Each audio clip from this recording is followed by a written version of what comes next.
Hello, hello, welcome. Hope everybody's doing well tonight. I see Sorry is here on the grind. It almost seems like there's a narrative that's actively evolving with your emojis, with the loading turning into hearts. It's cute. Thank you for sending me those pictures of the animals. Really brightened my day. Looks like everybody's doing well. The new arrivals, so to speak, are healthy and active. That looks great. Hope everything's going okay on the farm. Do a little quick intro and then we'll get started. Welcome, thank you so much for checking out the stream. My name is John, I'm a video game developer and I've been working in the industry for about 10-ish years now. I've worked on small indie projects and larger AAA games, and I'm very inspired by games such as Clair Obscur and the Dark Souls series that have what I would call like a consistency of direction. Basically what I mean by that is that every aspect of the game seems to be kind of working in harmony with every other aspect of the game. Everything down from the user interface to the map design to the character animations to the music and the sound design. Everything seems to be working together in sync in a really beautiful way. So this game came highly recommended. It had been hailed as some sort of a modern masterpiece. Started playing it a couple months ago, or about a month and a half ago, and so far I have found that it does indeed live up to that lofty title. The characters, the plot, the the was my father, yeah. The way that the world is designed, the use of things like color, framing, pacing, everything has just been top-notch, the combat system, etc. And so this playthrough is going to be relatively slow-paced because we're going to be taking our time not just to enjoy the game and experiencing it from the perspective of a blind playthrough, but also to try to point out little things about the game that particularly interest me as a game designer, such as, for example, we spent a little bit of time talking about how I think they might have implemented some birds flying in the background, or choices that they might make with the sound design for parries and combos and stuff like that. So if you have any questions about my experiences in the industry or like my take on things, please let me know. But yeah, this is going to be geared more towards just sort of exploring the positive aspects of the game and celebrating them and the accomplishments of Sandfall. Obviously, if we run into any little bugs or anything, we'll point them out. But yeah, I hope that makes sense. This is just sort of an attempt to understand and empathize with the declaration that this is a masterpiece, and so far I'm in full agreement. Last time we went through the caverns where Esquie was living, and we managed to have a really funny boss fight and acquire a new mission objective that has also expanded our traversal options, and so that's something I'm kind of looking forward to talking about today, how traversal mechanics can impact gameplay. I mean, you'd think it's pretty obvious, and I guess it is, because one of the most fundamental parts of pretty much every game, there are absolutely exceptions here or there, but like pretty much every game, is you have to move through a space, and it's important that that feels good. And as you gain more and more options, aka verbs, for how to express yourself through movement, more things you can do basically, it changes your relationship with the game, and games that can grow that in an organic way over the course of a play session and over the course of the entire game's duration, I think do something very positive, right? It's definitely adds so much to the experience. So yeah, I love that comment there. We have a long legacy of John the Dots in my family. Honestly, that could be an interesting thing to explore. Well, I was gonna say it could be an interesting thing to explore for a fantasy setting, but I would be surprised if there's not certain cultures that take a similar approach to naming, right? You get the name that your parent had before you, and then in addition to that, you have some sort of like an additional qualifier that an additional like title that just describes sort of what you do or what's special about your version, like what iteration of the John you are. I mean, like meeting somebody like called William Jr. the 8th or something actually isn't all that uncommon. So John Doe Dot. I'm gonna be like that guy who owns Mega Upload. I'm gonna change my name to last name to John.com. If I ever really Get big. 1 million subs. I will change my legal name to John.com. Okay, so one thing that I have been experimenting with, so I did actually manage to find some time to experiment with my build a little bit. You'll notice that I'm just playing CL at the moment, and I've experimented with some solo play with her, which has actually been quite rewarding. And I'm looking forward to maybe trying that out a little bit first, and then kind of going back to the full party setup. I'd be curious, Saria, if you, I'm guessing the answer is Mael. I think I actually asked this last time, but if you've ever tried a solo run, and if so, who you would pick, like who you think is most adequate or adapted, so to speak, to a solo run like that.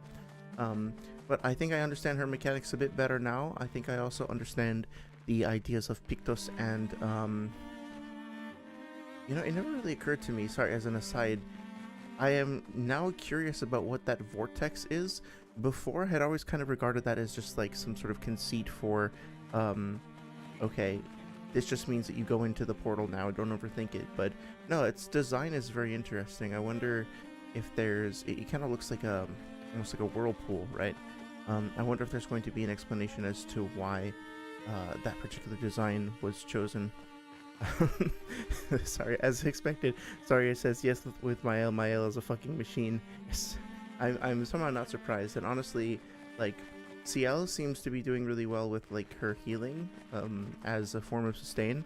But yeah, I can definitely see, especially with like switching into defensive stance, in and out of defensive stance and stuff like that. I think Mael would be an absolute tank. So I'm curious to try that as well. I think I have the volume a little louder than usual tonight, so please let me know if it becomes a problem at all. But yeah, so something that I've always enjoyed about games that I think is sort of tricky to do well without becoming frustrating, but I think Dark Souls excels at this, and I think this title does as well, is giving you hints at the further adventure to come, so to speak, and sowing the seeds for that early on, because there should always be something in your head when you're playing a game like this that says, okay, but what else is there out there? What else is there waiting around the corner, right? Like, they didn't. So let's look at the. Excuse me. Let's take a look at the map, for example. Now, it could have very well been totally fine, and they could have chosen to simply leave the map like this and have it be completely obscured except for this part.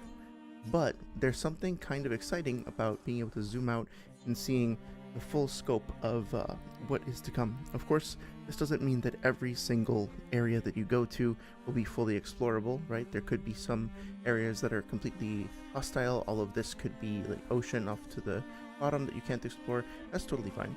But still, it gives you a little bit of a hint of the size and scope of the adventure yet to come, and it leaves you wondering, well, what's just beyond this particular fog over here? What could possibly be up there? There's going to be a snowy area. That's awesome, right? So, and you can do that on a larger scale, obviously, with the, you know, with the map or something like that, but also on a smaller scale, because there's something just very titillating about having there be an area or an NPC or something that you can explore that's just out of reach. Because there'll probably be something in the back of your head as you go and explore the rest of the level that says, oh, hey, I feel like something is incomplete. I feel like there's something more.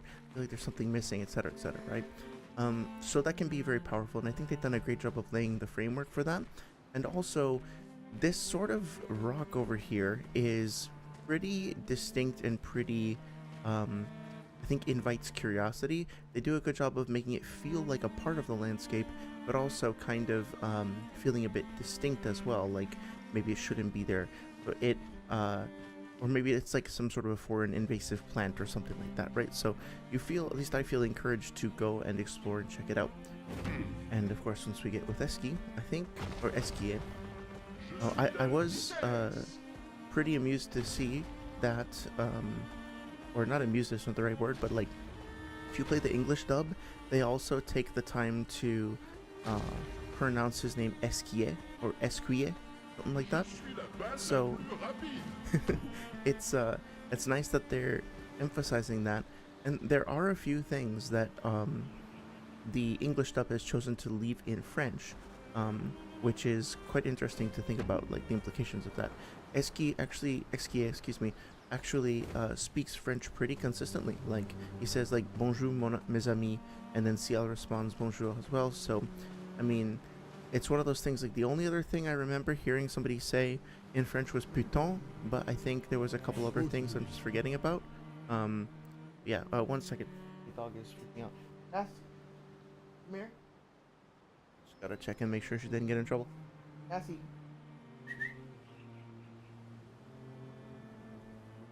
Okay. I'm sorry. I will be right back. I just want to make sure she didn't choke on something.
Over here.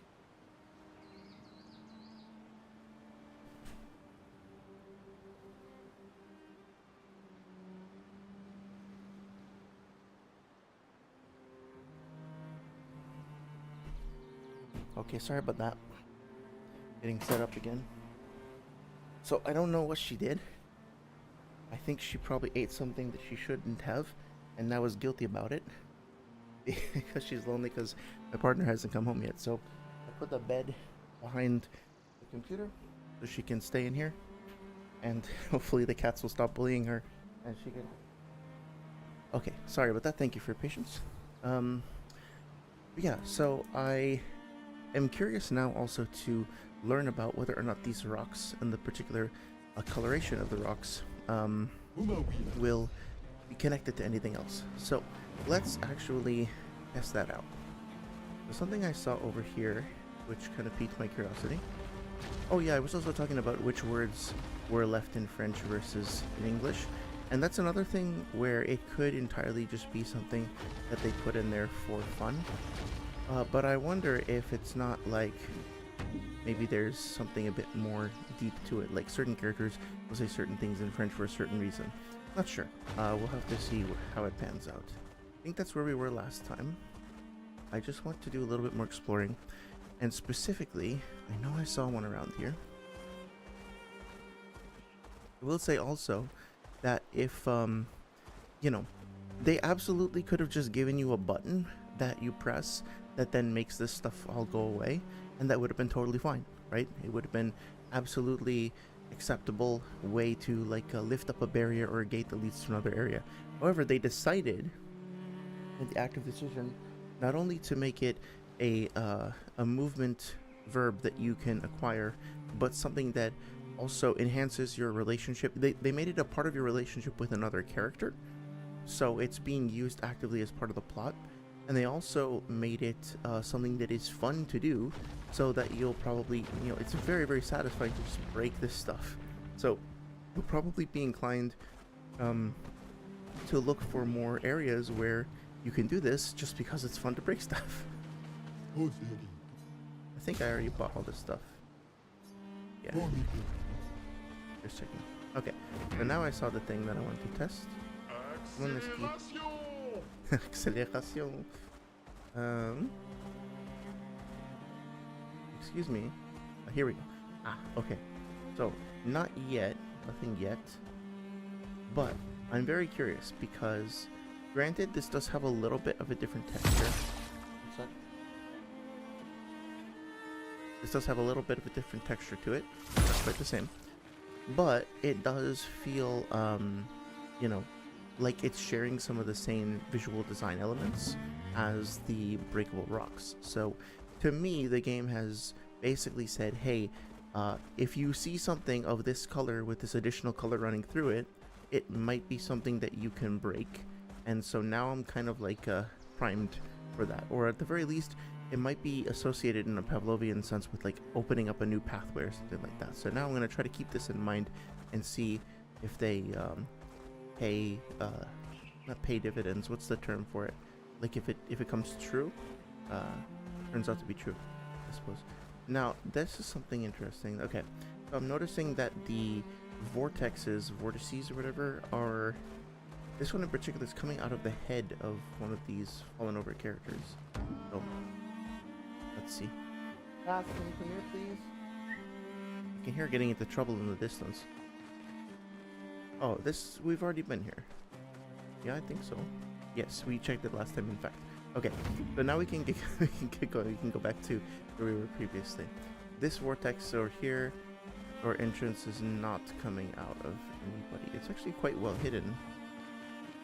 No, very subtle. Okay. So I'm gonna, now I think I'll go back to, a fuller party. I did allow myself to indulge in the outfits a little bit. I think Gustav's kind of breaks immersion just a little bit, but he also, like, the contrast, the dichotomy between his like totally sad harrowed out face and the silly you know, hat on. There's something that's just very compelling about that, so I might leave it on for now. I hope it doesn't stay on during cutscenes though, because that would kind of break the mood, but we'll have to see.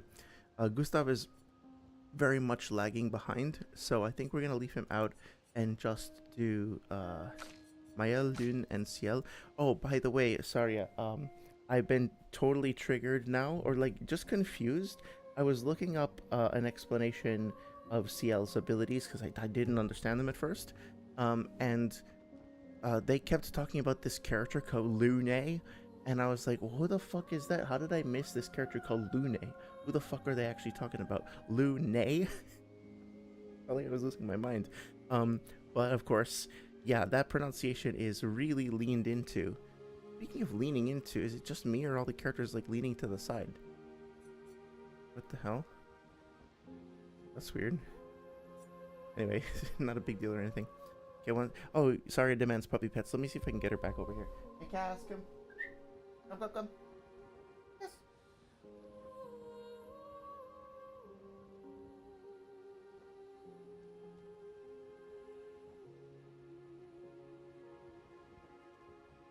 Yeah, she's got that face. I'm giving her some scritches, right behind the ears, and her tail is like between her legs. So I think she acts like this when she ate something off the table that she wasn't supposed to. And she doesn't want me to find out about it. It's okay. I'm not mad. I want you to be sick. Hey, stupid. I love you. You can see. Go. No.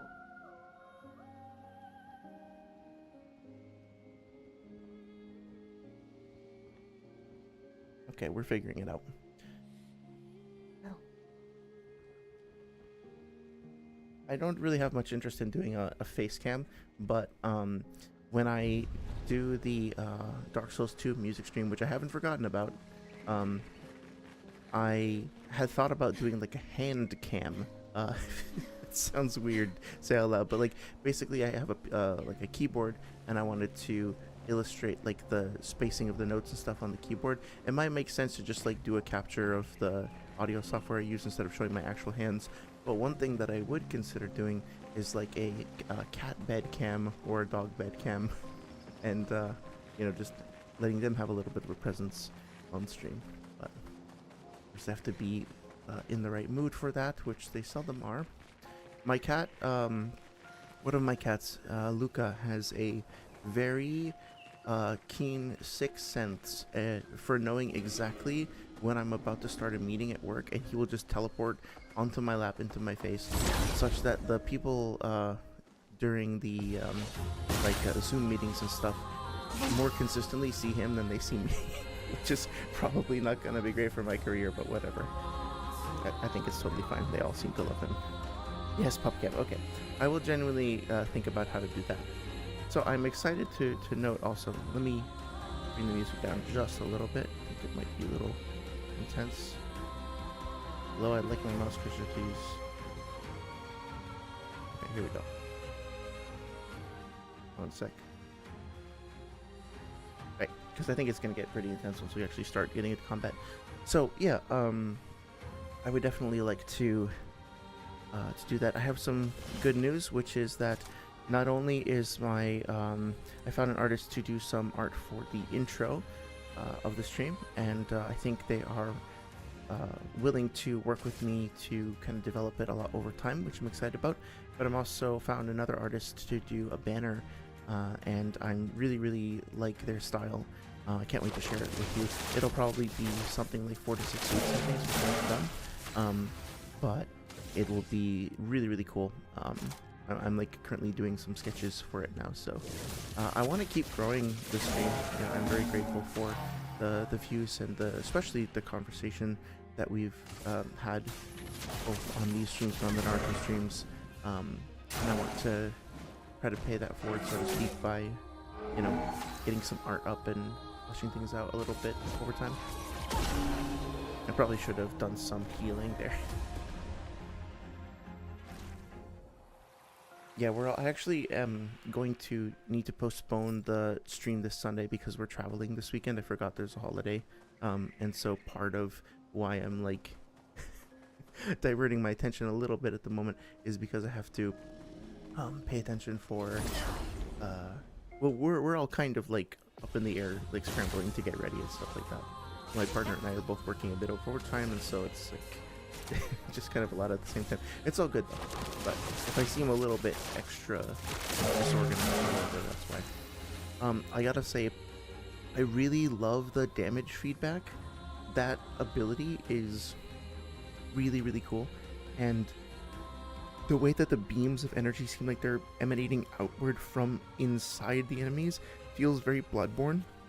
There's this ability in Bloodborne called Frenzy, or this status effect called Frenzy, which, as far as I can tell, causes the microorganisms in your blood to like writhe into like alien microorganisms that have invaded your body to writhe and get to this like frenzied fever pitch, and then it causes your blood to solidify, and then these like I don't know how to say, bolts or spears like burst out from your skin, and it's so like viscerally kind of terrifying.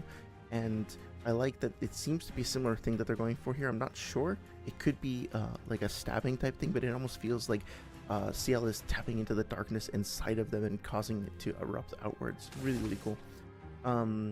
And I like her ability set so far. So let's see. I don't think I need to use guard down. Fire damage, let's see, seems to be very effective.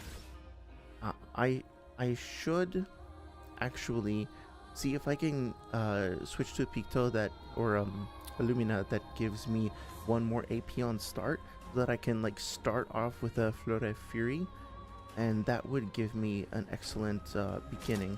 But at any rate, let's try. Oh, hi, buddy. Oh, she left. Let's try that. I mean, like, Maya is just going to destroy everything anyway, so it's like, whatever, right? Risky medium fire damage. I want to experiment with this a little bit. Yep. Oh, thank you. Sorry says enjoy your holiday. Thank you very much. I think I will. It's so I'm part of a book club, and every month myself and some friends and family, we just read a book, and then usually we'll talk about it on Zoom. But once a year around this time, we'll get together and we'll get like a large, I think it's the right term for it is a lodge. It's basically just like an Airbnb rental that has larger space to it, you know, like a vacation rental. We all chip in on the price, so it's not like super expensive or anything like that. But then we just stay there for a couple of days, you know. It's like almost like a big extended nerd family gathering. Like, people bring their kids and everything. We just discuss the books, we play board games. I made some tofu last time and some pizza. It was kind of nice to just kind of with that. Okay, so let's see. Now, does she have any AoE stuff? Oh, you know what I could do, actually? I could get into the habit of... I could use mezzo forte and then switch to fleuret on the next turn. But, I mean, spark is just doing so much damage as it is. That, yeah, I don't know. It's almost... Maybe I'm just over leveled for where I am at right now, but I almost feel like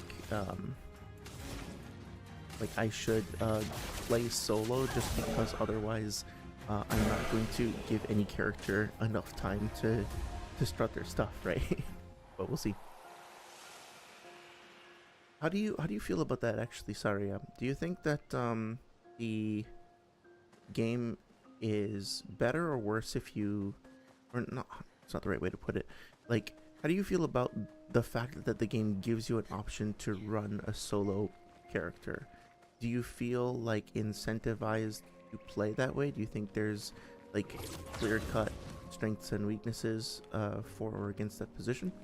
Because for me, I really like the idea in terms of, so I have a tendency when I play RPGs that are party based to try to see if I can play solo, to see if I can you know, what's the word for it, get more XP, level up faster, and basically just make one character super overpowered. I really like that playstyle. But if I did it here, I feel like I would be missing out on so much of like all the different characters' interactions. You know, I've noticed, of course, that they will warn each other about incoming attacks. I can't remember if they complement each other on their performance, but I feel like they do as well. And so I'm like, narratively, I don't feel like I should play solo, even though I might like that playstyle. So what I think I'll do is that on my own, when I have time, I will also... Oops, that last one. On my own, when I have time, I'll do a solo playthrough with the English dub to see how that compares. Because I want to hear how the English version compares as well anyway, and then I'll just like try solo Gustav for a while and then maybe switch around, something like that.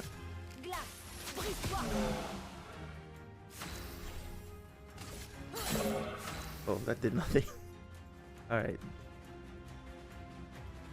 This will parry or dodge gives me more AP. Oh, so I can actually... I can still use Fleur de Fury even if I'm not in Virtuos. It'll just do more. But right now, the only way that I have of getting into Virtuos, those strifts, is Swift Stride. Holy shit, why is that so hard to say? So basically, I need a more easy way to get into that. Although, obviously, applying Burn is not too hard to achieve. But yeah, let's see what happens if I just like try the flurry. I mean, it's not fodder. Like, that's pretty good. I thought for sure there was going to be a third in the combo there. Nice. I also think it would be kind of fun as a challenge run, and like I don't usually one second.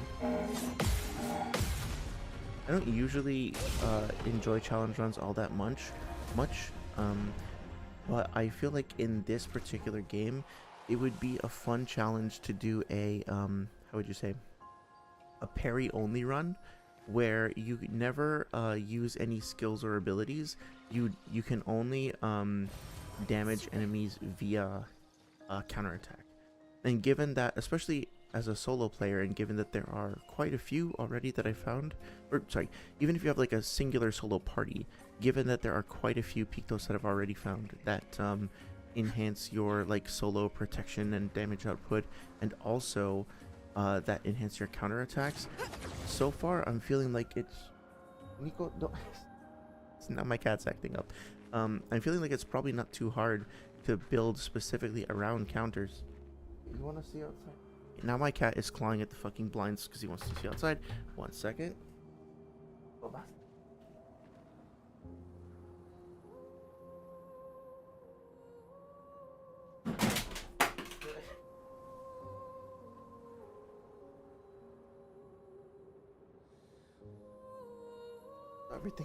Everything's normal here tonight. He was scratching at the blinds and he really wanted to see outside because sometimes there's like raccoons in the yard and stuff like that.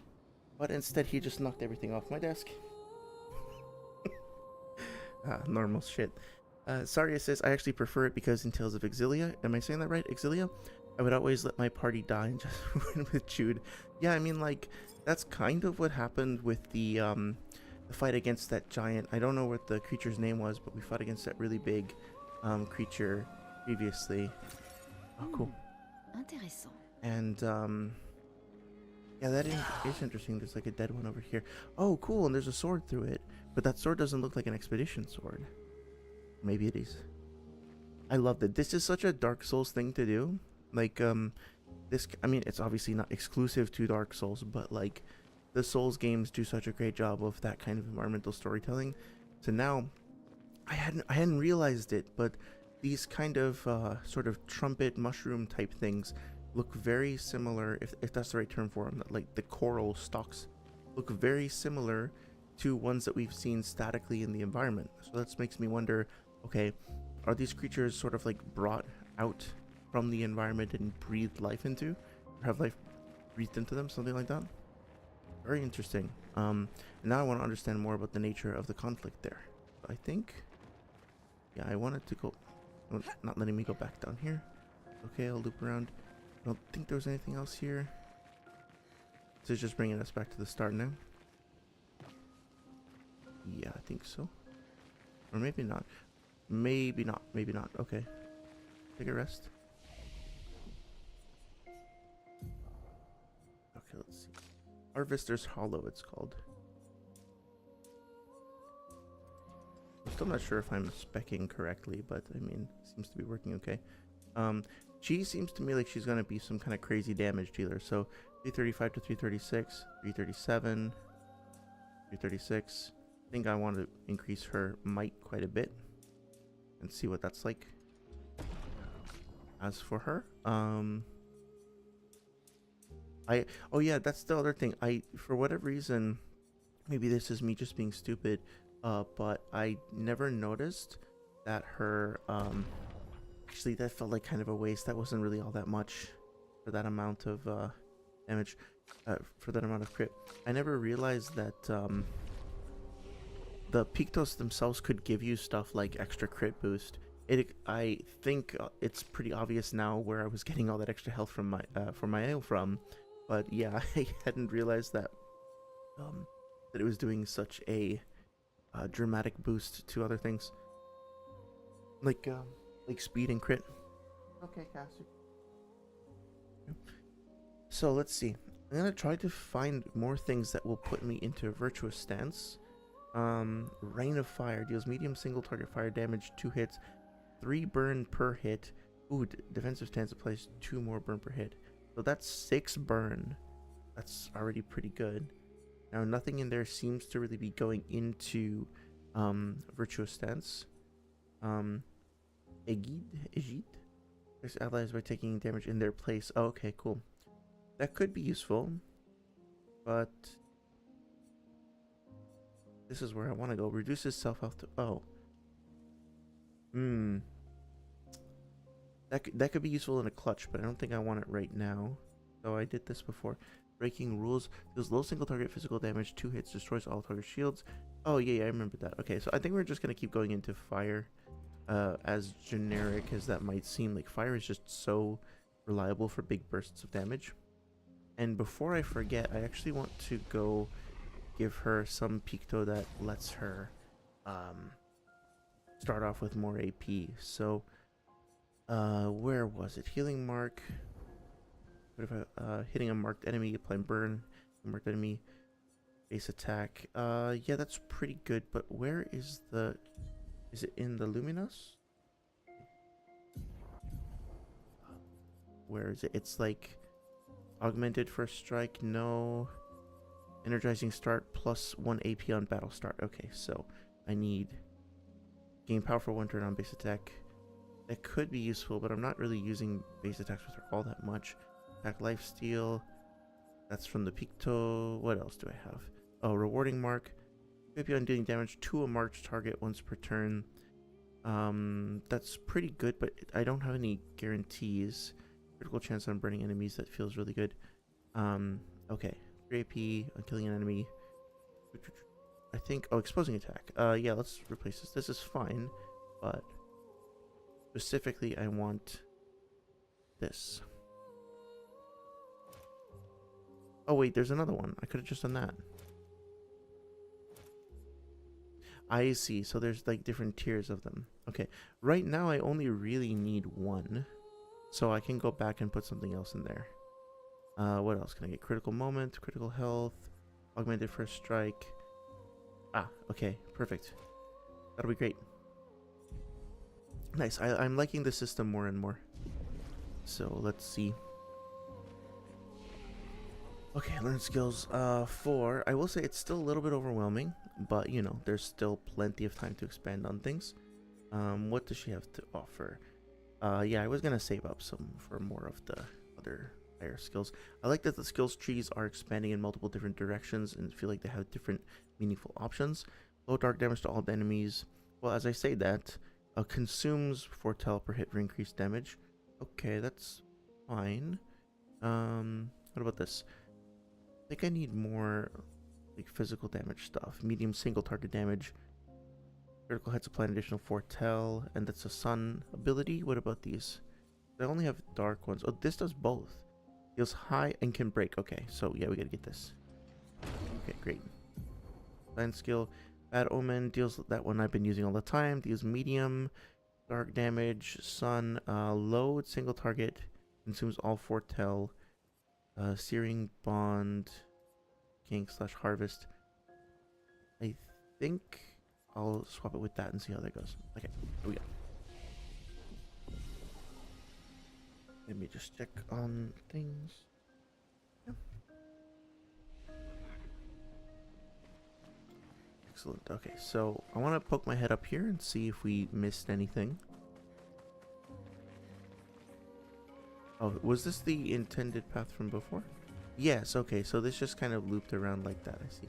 Oh, there's another one of those, like the ones we saw before. But it looks like it's leaking and blurred and shifting. Wow, okay. It almost looks like paint that hasn't dried yet that's being molded. Very interesting. I wonder if we'll get something in here that leads to us having a better being able to then go back to our friend from before and give him the light or whatnot. Did you see the caption in the bottom right? Surprised emotion. It's cute. Oh yeah, they look just like him. Okay. Well, I guess now we know what it's like to fight him. Or them, I should say.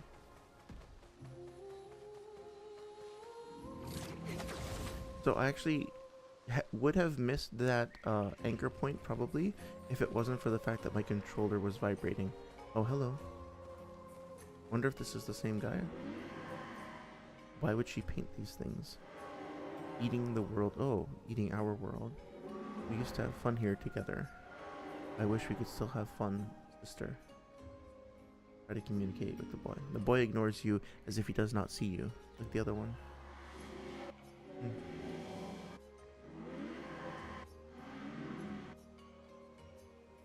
I think that's a very nice way of adding a little bit of extra mystery to the world. And it, of course, seems to...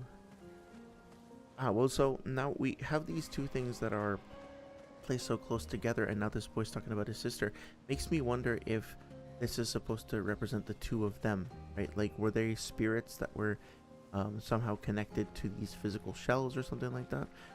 Again, might not be the case. Whoa, that looks beautiful.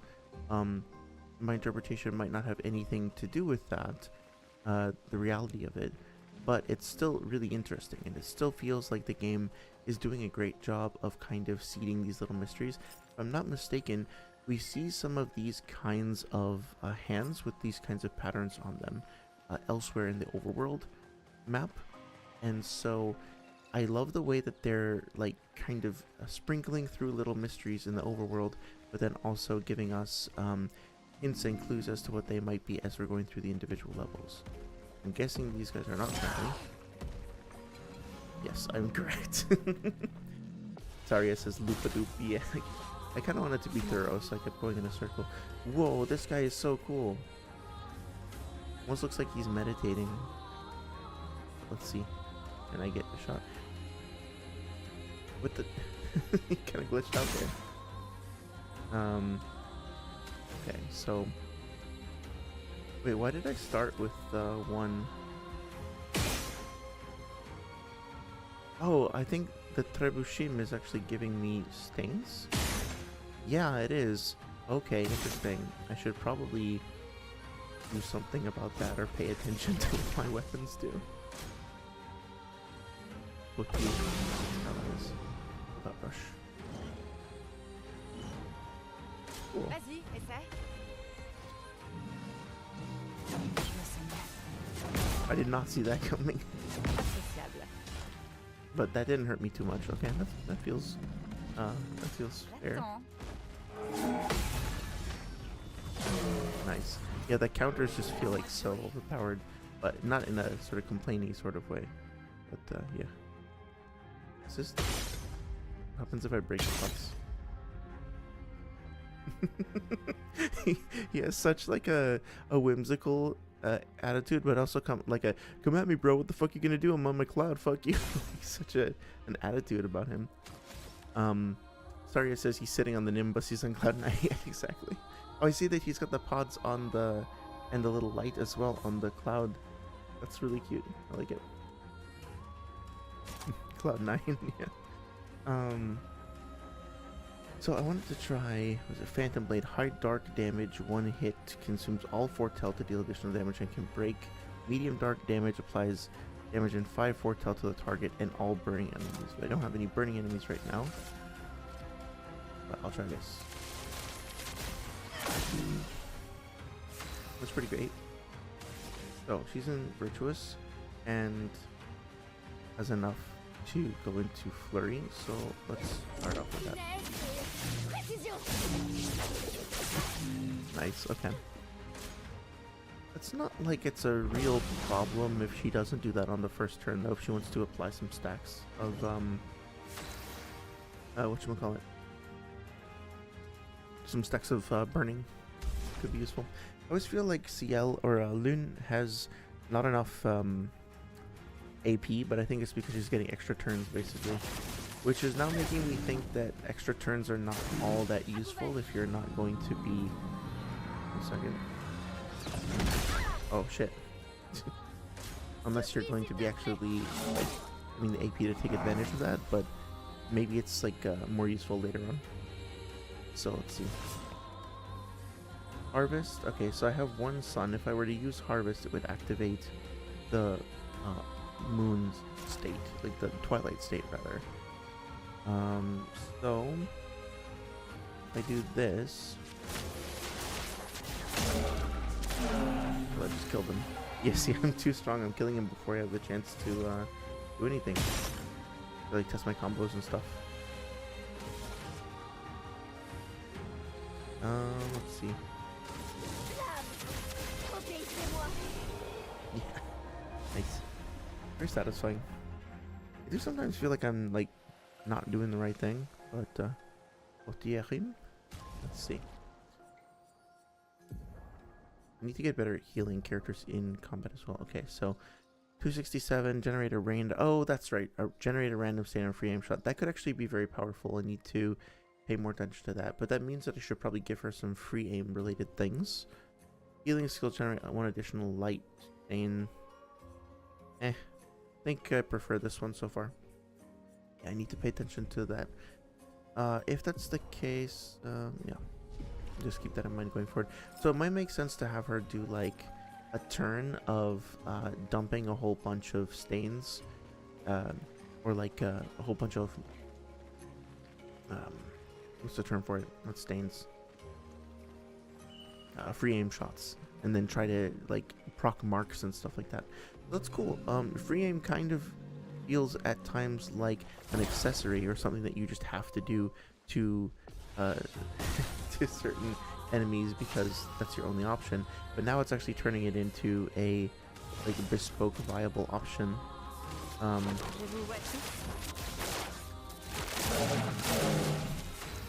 Claire says you had to kill him. The boy sits on a whimsical cloud and you kill him. He was throwing pots at me, man. I mean, like that. I didn't start off wanting to kill him, but he's chucking objects directly at me and mocking my very existence. Peace did not seem like an option at the time. Okay, let's see. Healing light costs 3 and I have 4, so I wonder. Okay, I'm gonna try something kind of stupid.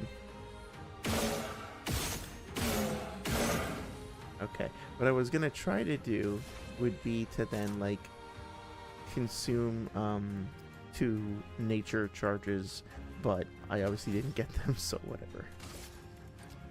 Not like I did nothing, but yeah. He's resistant to it. Okay, she obviously needs to get healed like immediately. Faites attention. That works. Damn, okay. Yeah, that works. Of course, I still don't have enough. What happens if I do this? Damn it, it's just moving around. Okay, I'll just let everybody else waste their turns until I can harvest some health. Okay, that helped a lot. Just wait. Oh, damn it, it died. God damn it. Peace was never an option. I've seen this before 11 times, as a matter of fact. I mean, I know this has come up on the stream before, but what is the 11 you're referring to? I don't remember that specific number.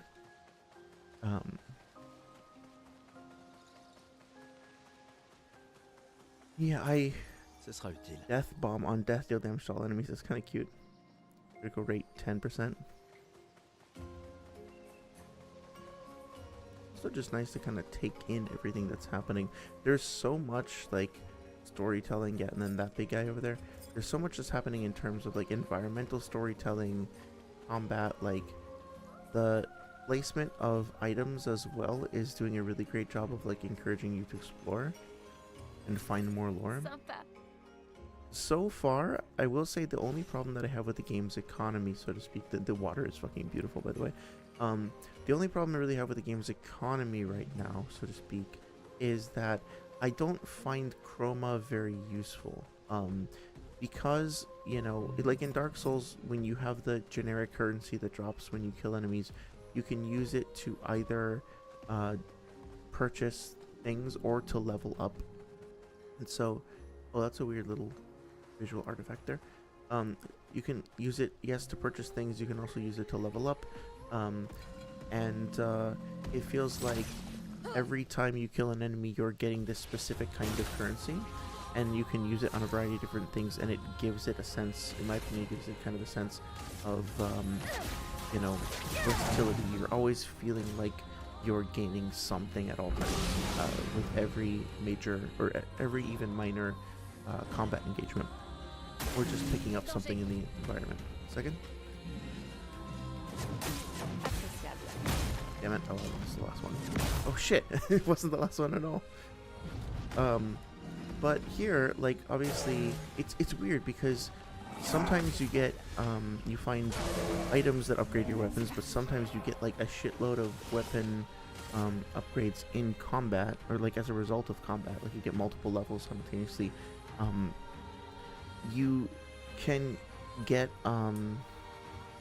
you get your XP as a form of currency for leveling up, and it just goes straight into your XP.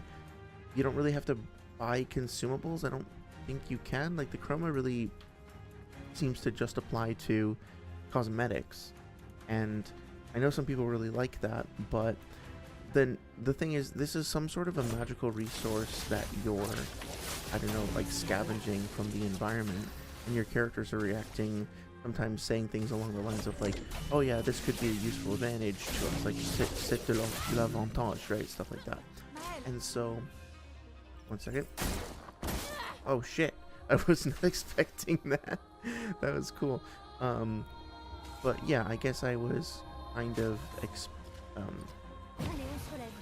don't know, like I'm not really excited to find chroma when I find it, and I guess I kind of, oh shit, I forgot about that. I'm not really excited to find Chroma when I find it, and I also don't really know what like how to reconcile the characters' reactions, so to speak. Je suis prête. Okay, this is not what I was hoping to happen. Non, jamais. Trying to get some health back. Je vais utiliser ta vie. Oh, it's interesting. He dodged, but I still got health. Okay, cool. She seems so dismissive. Like, get the fuck out of here. Nice. Sorry, it says, oh, it's a Mr. Krabs quote. SpongeBob eats a bomb, and he says, I've seen this before. Squidward goes, you've seen this before? 11 times, as a matter of fact. Okay, gotcha. That's cool. I'm not really... The only things I know about SpongeBob are Mr. Krabs, and future, that's pretty much it. Nicolas, Expédition 44. L'idée était qu'il suffisait de berner le premier. Ensuite, Jules pourrait se cacher dans sa carcasse pour attirer le suivant, et ainsi de suite, jusqu'à ce qu'on ait tous de quoi se dissimuler. Sauf que se déguiser en Évron s'est avéré totalement inefficace. Peut-être sont-ils capables de se reconnaître à leur chroma. Quoi qu'il en soit, cela a été un échec total. À toutes les expéditions qui suivraient nos traces, évitez de perdre votre temps à essayer de vous déguiser en Évron. Ça ne marche pas. It's good to know. Thank you for that. It would, I'm genuinely curious to know, like, more about the Neveron lore, like that. Oh, he's in the... I didn't notice that at first. Okay, he's actually inside. Okay, that makes sense. Yeah, I mean, that was a risky maneuver. Worth a try, I suppose. So maybe the swords... No, I think... Oh, yeah, you can see the other one. That's actually pretty chilling. Wow. They really didn't like being impersonated, huh? I suppose that makes sense.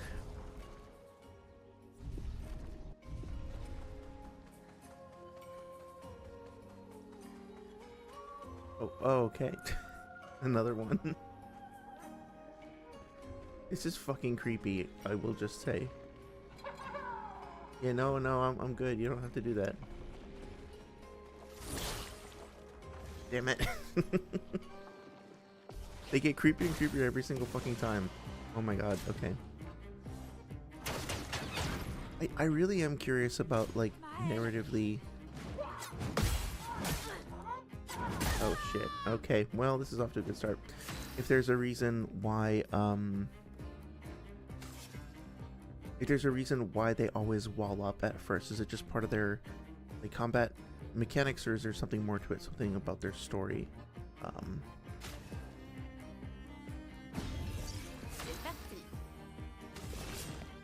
Like, we're supposed to get the impression that they're just defending themselves. Okay. A 5 foretell consumes all foretell to deal additional damage. That can break. Twilight Swash consumes foretell to deal additional damage. Okay, applies 3 foretell and mark. 2 hits. Which one has the most hits? That one only does 1. Okay, let's try this. I suppose the mark won't be all that effective. I could... Fais bien. That was cool. Okay.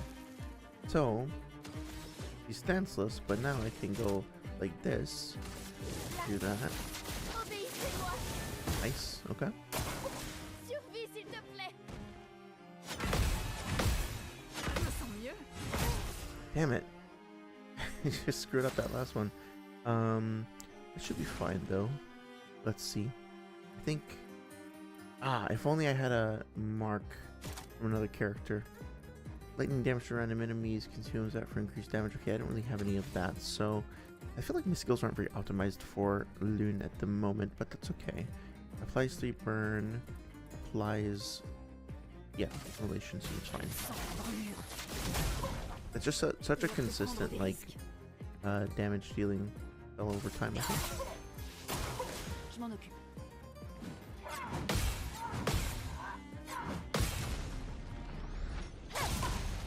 This is such a minor detail, I don't know if it matters, but it does also kind of seem like the enemies are, or all the mimes are kind of using the same voiceover.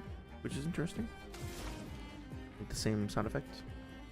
Okay, so yeah, let's just. The Thunderfall. Thunderfall does actually consume fire to do increased damage. Let me try that.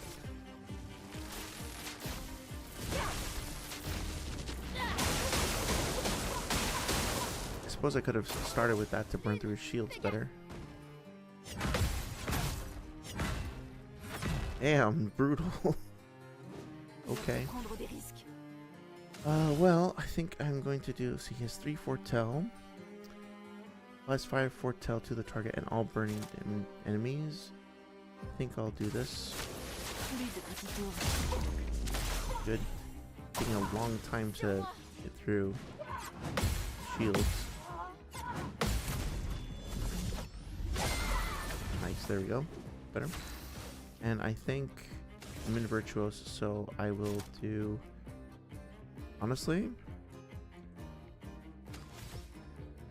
we'll stay in Virtuous Stance. Okay, yeah.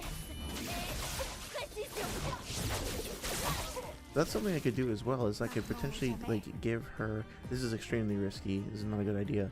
But I could give her an energy tint to help her stay in Virtuous Stance. I think I'm going to not do that. I think I'm going to play it safe.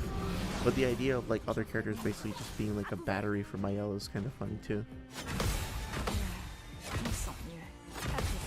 There we go. Better. Nice. And getting close to break. I do love the dynamic that's set up by this kind of fight too, where they make you feel like unempowered or underpowered or whatever until you like break through, and all of a sudden like the tides turn very dramatically if you can just survive long enough. See. I'm still in Virtuous, but I don't have enough for a Flurry, which is okay. Let's try switch to Virtuous Stance. If I guess I could reapply. You know, I better do that because I want to stay. I know I'm gonna lose my stance though. No, okay, yeah, let's do this because I want to try to save up and see if I can be ready to break him when the time comes.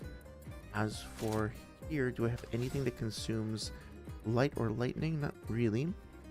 So I think I'll just reapply the burn and then go for the thunder attack next time. Okay, good. Okay, see how this goes. Damn it. The last one was really hard for me to predict anyway. But yeah, let's try.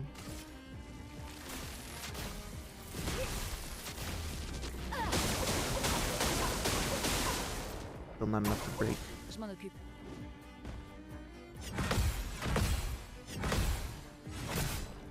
Damn, okay. Okay, so Tu peux pas nous laisser maintenant. okay, there we go. I'm almost there. Yeah, you know what? Let's just do this again. Because we're almost to the breaking point. Shit, I missed that. Come on, you're so fucking close. Can I break him with this? No. Okay, that was a waste. Whatever. Oh, right, I forgot you can break them mid-combo even if they don't start off broken. I forgot about that shit. Okay, cool. So... Yep, our last revive tint. I feel like I'm doing really badly, but still. Sorry, it says like breaking through like a blade. Oh my god. The Beyblade theme song is still like... Still holds up super well after all this time. I think I need to... Consumes Portel, apply 3 Portel. Let's see.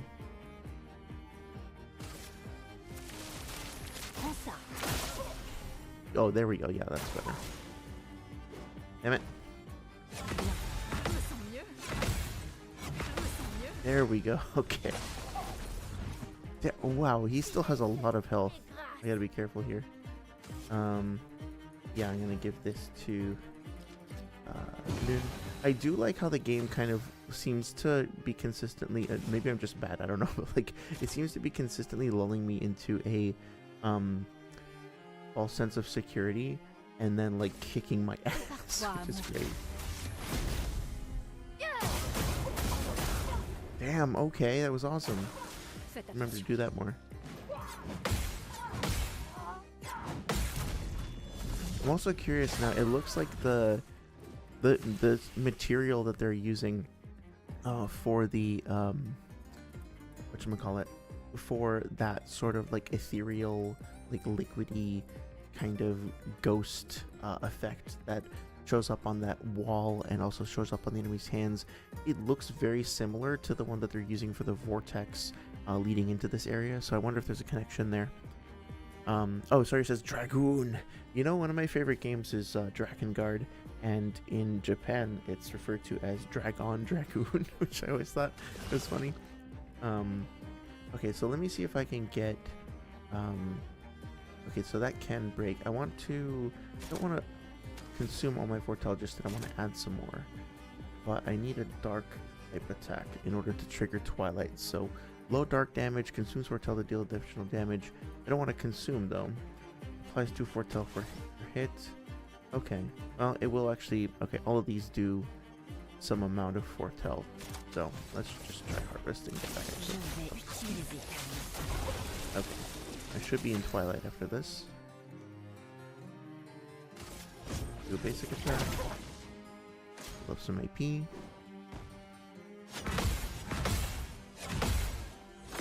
Shit. It's such a small region, or margin for error, rather.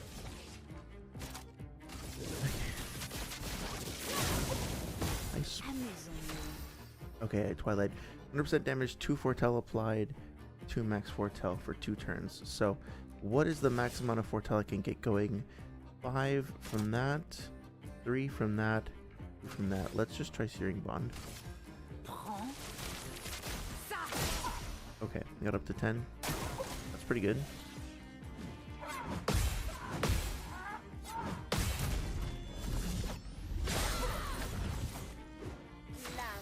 Okay. So I'm in defensive and I want to switch to... Yeah, let's do Swift Stride. That's like 0 AP if I pull that off perfectly, huh? Okay, there we go. There is actually like a tiny... Whoa, holy shit! That was awesome. How did that happen? I've never done 9999 like that before. Does my L have like a super rare chance to just do max damage or something? That was crazy. This is my last turn, so let's see. Consumes all Fortel, deal additional damage. Applies 2, applies, consumes. Yeah. Let's do this. Phantom Blade. Nice. 5,000. That's not bad either. It's Frieza. He's got the dragging balls. Well, I've just been getting into getting a little bit more into Dragon Ball Super, as you might have seen from the Discord. Wow, what a weird series it is. Hang on a second, do you hear that like poopy writhing sound? What the hell? A liquid sloshing sound, that's really weird. Yeah, Dragon Ball Super is definitely a series. There's parts of it that I'm enjoying quite a bit, but I'm at like episode or chapter 20, and it's just kind of uncomfortable, like some of the stuff in it. I don't know. It's I know that Toriyama was involved in it, with it to a certain extent, right? But the overall tone of it just feels kind of off. I don't know how to explain it. But I've heard good things about you know, Resurrection F and Superhero something with Cell. So I think I might need to kind of go check those out too. But yeah, I'm working on a video about the supposedly boundless feat for Goku from the 4D movies. Hopefully we'll have that before the next Naruto stream, so by next Friday, hopefully. They'll have so much to learn about, like, editing. I really actually don't like editing at all, but okay. I do want to make the content and share it. This is just so fucking beautiful. I mean, I know like I've said it a billion times before, but the way that they make everything feel like a living painting, like obviously that's the theme of the game, but they pull it off so well. And this path of illuminated flowers, plus these lanterns as well, kind of guiding you up here, it just feels so soft. Like I don't know how they accomplished it, but the grass feels so soft. It feels like it's a cat's fur. This probably sounds super weird. I don't know. It feels like a cat's fur. I could reach through the screen almost and like pet it. It's so, I don't know. The artist did such an amazing job of like rendering that out. Curious about this character as well. Yeah, I don't know. It's been a long time. Can I go down here? Oh, cool. I thought for sure there was going to be a blocking volume that prevented me from going down there. Nice. Appréciable. Well, so not that this is a huge deal or anything, but I think that should have been a weapon, because this is something that I think players could pretty easily miss. At least I feel like I could. That felt like quite a discovery, and it was quite the sight. Props to you if you get that reference. But I didn't really feel like what I got out of it was correctly balanced in terms of the value of me finding it, if that made any sense. So, I don't know. I feel like it's not a mistake or a flaw, but I personally would have wanted that to be a little bit more significant. I guess what I'm trying to say is that I don't really find the collectibles and the consumables that you find around to be all that compelling. They're like fine. The most impressive things that have the most like lore implications and the greatest effect, like tangible effect on your character, are the weapons. Oh, I guess this is actually pretty obvious now that I think about it. I thought I was so smart for figuring it out.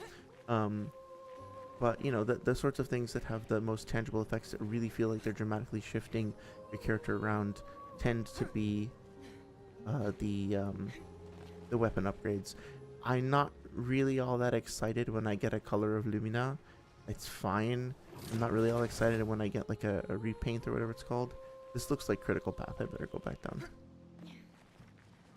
It also is slightly yeah, so and then I was saying before about the chroma, like I don't think the chroma is a bad system at all, but it's just sort of weird to me that you know, we're getting this currency and characters are talking about it all hyped up, like, oh, this is going to be useful, this will give us an advantage. It's like I never really use it for anything.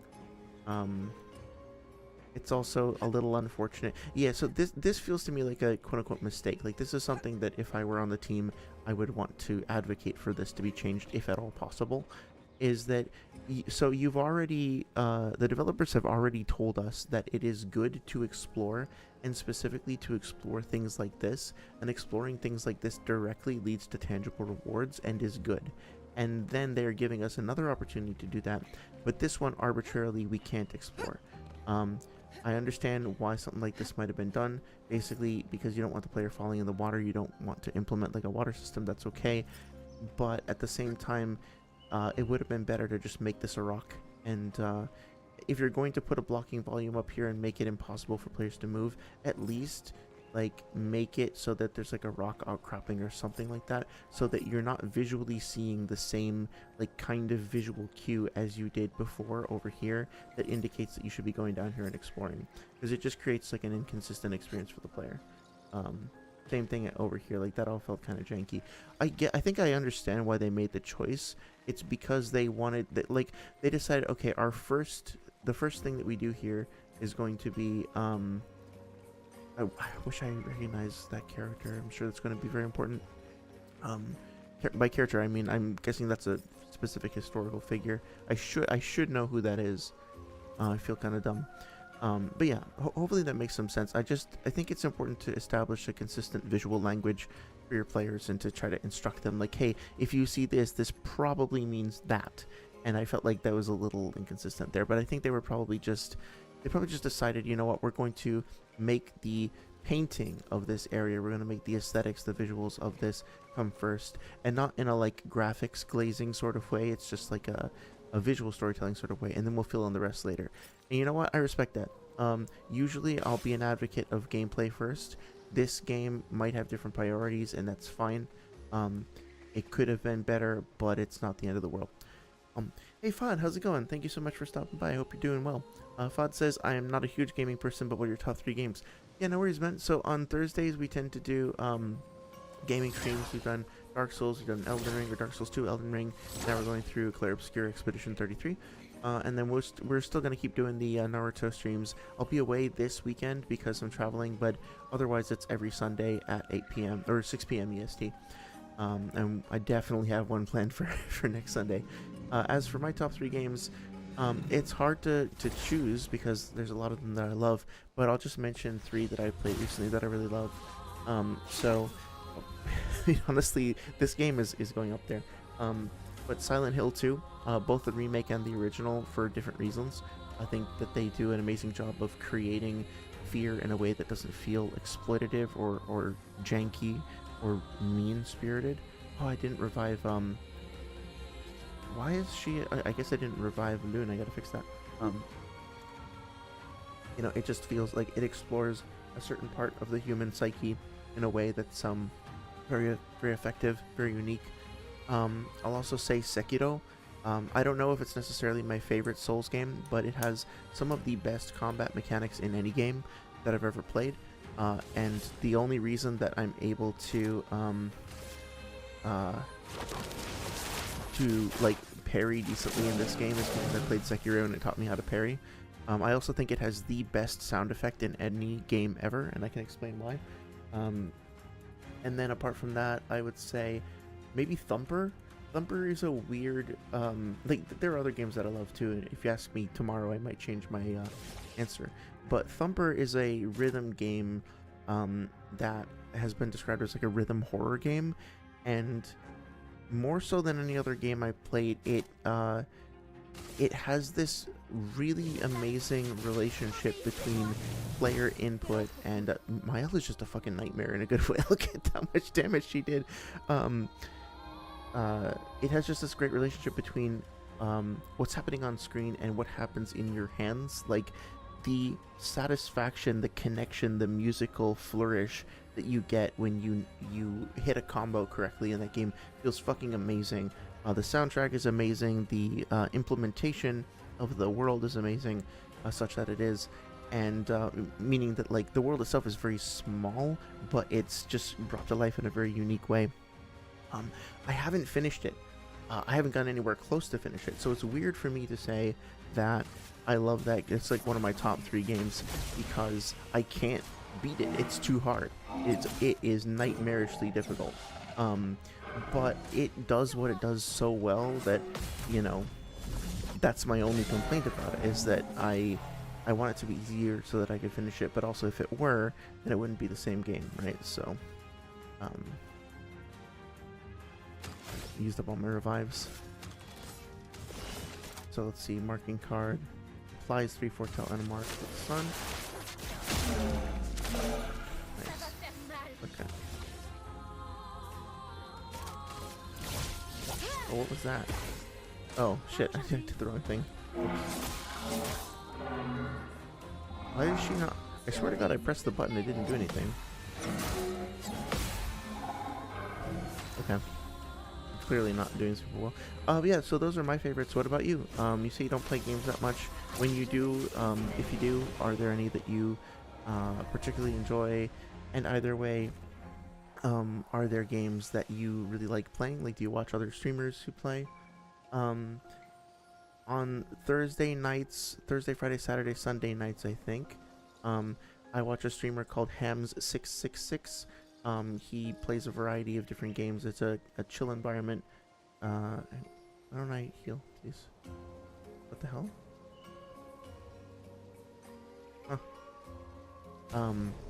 I don't know if it would be the sorts of games that you would be interested in, but he's been playing a bunch of stuff like whatchamacallit, like Sly Cooper. He was playing for a little while, Half-Life 2, etc. And so I like, part of the reason, Star Fox, and he was playing a Zelda Ocarina of Time run through with Ship of Arcinian. And so basically part of the reason why I like going to the streams is because he'll always be playing something new, and it's kind of casual, and you can just kind of like chat and watch the game in that way. Fud says, interesting, what's your thoughts on the God of War? By GOW you mean God of War and not Gears of War, I assume? I'm happy to talk about other series, I like them both. So God of War, I think, you know, the early series I wasn't as big of a fan of, because I think they were still trying to find their niche. It felt like the earlier God of War games were kind of a response to games like Devil May Cry, like what Yahtzee would call, like Zero Punctuation would call, spectacle fighters. And I don't think they quite lived up to games like Devil May Cry in terms of their combat mechanics or whatnot. But the setting was always really cool. And I think God of War 3 was such a phenomenal game in terms of like scope and cinematic presentation, and like the scale of enemies. It wasn't, the combat still didn't feel like super polished and refined. I mean, it was polished, it was just, I don't know how to explain it. It didn't have the same level of like grit and weight and flourish as some of the other games in the competition. And I think it was just because, this is totally subjective, I think it's entirely because I don't know how to get there, stop wasting time in a second, because I didn't like some of the choices that they made with the sound design, and I think it's really hard to deliver solid feedback for can I get up there? For stuff like the Blades of Chaos, if they're like whipping around, yeah, that's kind of what it was, is that like the Blades of Chaos whipping around didn't feel like they like hit very hard, like they had a very strong impact, and the sound design kind of made them feel a little bit flimsy, a little bit wishy-washy, and so I never really felt like the combat was hitting hard the way I wanted to. There were definitely moments in God of War 3 though that that changed that for me. For example, when you would get on a Minotaur and like ride around on their back and just kind of like stomp enemies below you, that was awesome. There were definitely moments like that were super exciting. There was also I know that people were kind of pissed off about it at the time, like people were just getting irritated by QuickTime events in general, but if you're gonna do QuickTime events, God of War figured out how to do them right. There was this seamless transition between QuickTime events and gameplay that was usually really, really effective and compelling. It was brutal, it was visceral, it was over the top, it was ridiculous, but within all of that, there was some kind of genius to it. There was something special about God of War 3 in particular. And then God of War, not Ragnarok, the more recent one right before that kind of came around and was like, oh, okay, this is going in a completely different direction and is essentially a completely different game, while still also retaining a lot of the core of what made the first game, the first series, great. And I really respect it. I think that, especially given, I think the director is the same, right? The same on God of War 3 as the recent God of War. I think it takes a lot of, a certain kind of courage, for lack of a better word, to go back and look at your own work and then decide to evolve it in a way that kind of like diverges from your original work. Like take kind of a risky tangential direction from it. You're taking a series that is kind of characterized, for better for worse, and I don't think this is a bad thing necessarily, but it's characterized by a very sort of childish, hyper masculine, like bashing action figures together kind of energy. And I think we need games like that from time to time. But he decided to take a game like that, and along with the rest of the studio, explore making it into, I'll get to this in just a second, a more mature, more harrowed, more I guess like somber and meditative experience at times, and try to balance that with the carnage and the bloodshed. And I think it did an amazing job. I think the performances were really strong. I think the animations were obviously like industry standard. Some of the fights in there are just incredibly memorable. Like the fight against Baldur, you know, granted, the first one in particular in the cabin, granted it was like you know, heavily scripted, but even if you don't like that sort of like semi-scripted combat in games, I find it difficult. Like if you play that sequence and you don't at least smile or go like, "Whoa, what the fuck?" at least once, like I mean, come on, there's so much going on in there. It made me feel like I was an Avenger for a little while, like fighting another Avenger. It was so fucking good. I will say that a lot of those, a lot of the exploration in the games, and like I really really don't like having to go through areas in like a super linear fashion. A traversal doesn't feel really great. The pseudo Metroidvania stuff is like okay, but it's not. It just kind of feels like very slow and plodding, which makes sense because Kratos is a fucking tank, which is not all that fun. You know, I didn't really feel engaged in a lot of the side stuff. I didn't want to go look for those fucking green birds. Like it's just a real pain in the ass. But then you get to Ragnarok and it's like, oh well, now the birds are the Odin's ravens are part of this tree, and there's a in hell, I think it is, like in the underground, and there's like a whole narrative associated with it, and like yeah, well now I want to learn more about it. Like now I'm invested.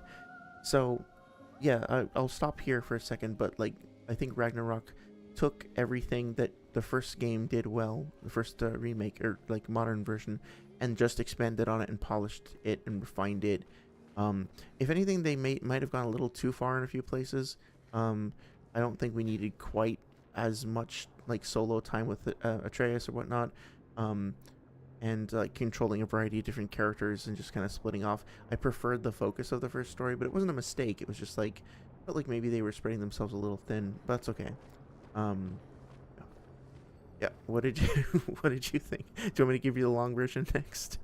Sorry, it says I love Devil May Cry, Bayonetta 2. Probably Bayonetta more because I'm lesbian and the pretty naked lady is great for my eyes. Yeah, I mean, I'd be curious to hear your thoughts on like the female representation in that game, so to speak. But from what I've heard, most like female gamers who've played it like really really like it and find Bayonetta not to be like exploitative, so to speak, or like male gazy or whatever, but just to be like really empowering and cool and badass. I feel the same way. I think that those games are amazing.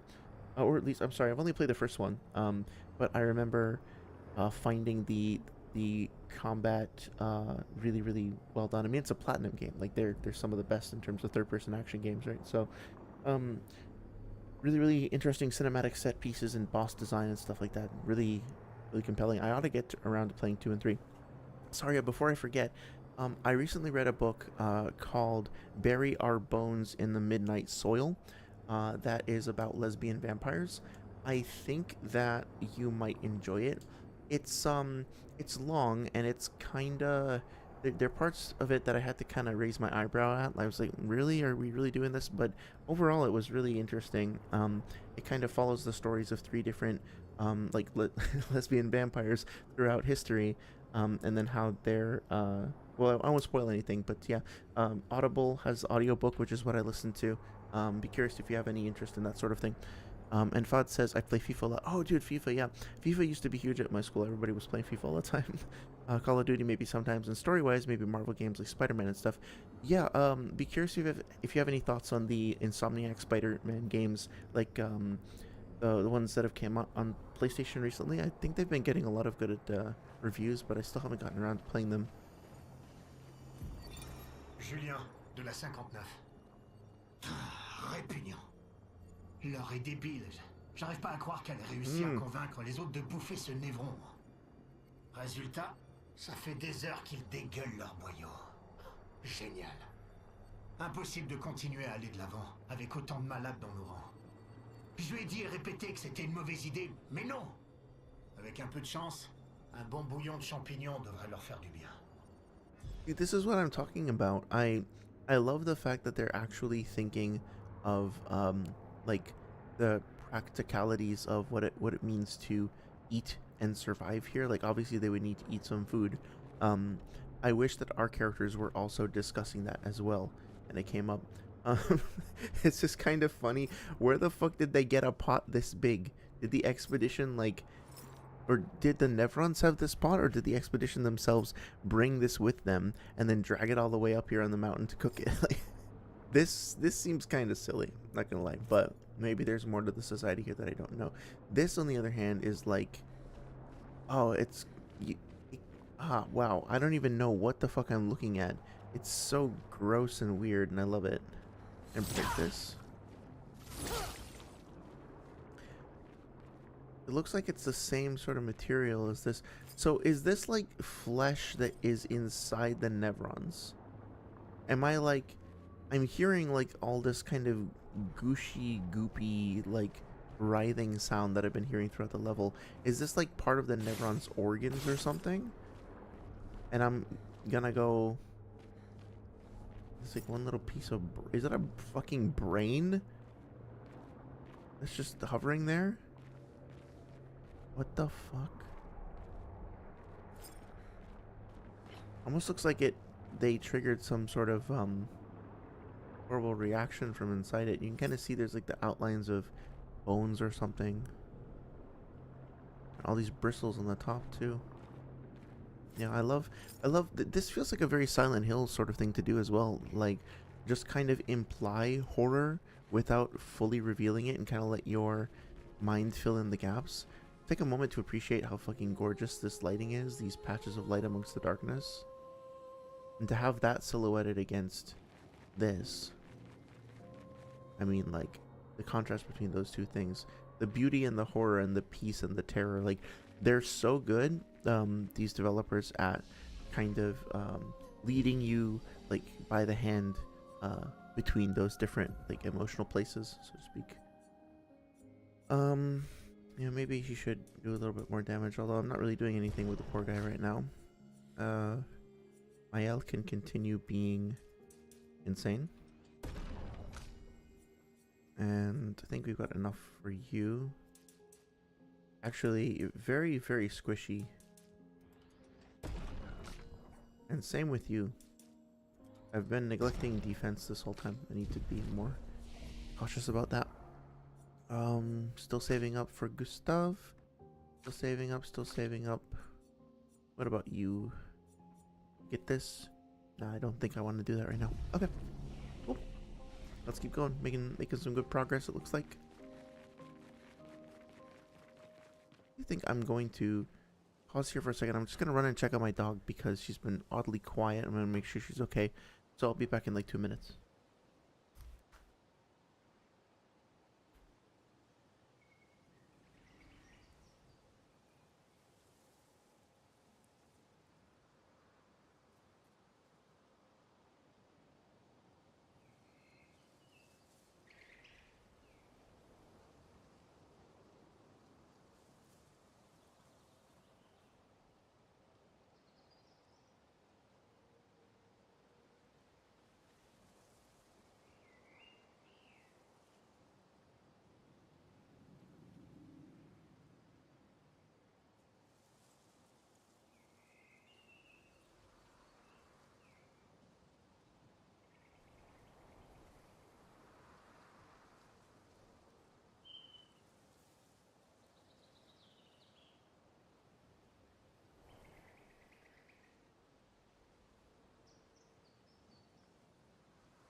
You can stay if you want to.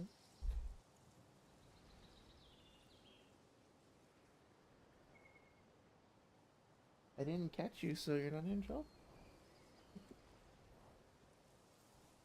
Sit with us. She's mad at me now because when I went to check on her, she was cuddling with my cat Luca, not the one who knocked the shit off the desk before. And so now they're both upset that I interrupted their little cuddle rest time. But I think maybe they'll settle down in here instead. Okay. Sorry, dabbing to keep the energy going. I love it. Thank you. I think I've been thinking that maybe I'll try to start streaming a little earlier. Like, no pressure. I'm not asking you to go up earlier or whatever. But I want to make sure that I'm getting through the game at a decent pace, right? So, oh, shit.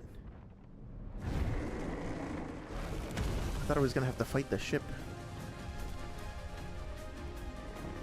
Damn, okay.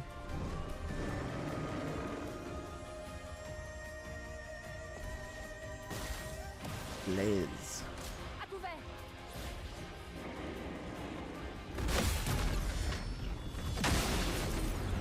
Nice. Okay. I love how it's like Expedition 33 performs a counter specifically. Resistant to lightning. Okay. The soundtrack is fucking awesome. So let's see. Let's see what happens if I do some ice. Start off with that. Glace. Brise-toi. Weakness. Okay, that's good to know. Alright, so it's damage and 5 foretell, dark, and 3 foretell. I think that's fine. Especially with the mark. Yeah. So now 200% damage dealt and the enemy is marked. And if I go to Fleuret,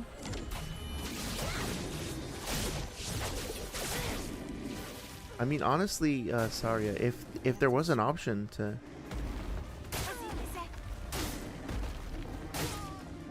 damn, okay. He's not messing around, huh? If there was an option to talk or to be peaceful with the enemies, I would choose it. I would rather use diplomacy if possible. I didn't miss anything, did I? You're joking, right? Pretty sure. Yeah, I think I might as well just use my healing tint and keep myself up. Alright, so high dark damage consumes all foretell and can break. Medium dark damage applies 5 damage and foretell. Yeah, let's try that. Prends ça. That'll probably put me into Twilight. Oh no, there was a sun ability as well. Okay. That should be fine. Danger. Survie, s'il te plaît. Damn, okay. So Lune has no fucking defense at all. Like, I really need to give her some kind of defensive buff. Because she's just getting melted immediately every time. Je suis prête. Attention. Attention. Of course you had to pick on her 3 times. Come on, man. Alright, let's see. I guess do that. She's a pretty consistent damage dealer. So I'm in Virtuous, and so that's 200% and marked, so let's try this. Oh my god, that did so much damage. Ciel. Esquie. Ok. Okay, so I need to understand what is happening with that counter shit. That was incredible, but I have no idea why it's doing that much damage. Also, I need to... Yeah, I might as well do this. I mean, I have 4 of them, so might as well use them. Désolé, j'ai échoué.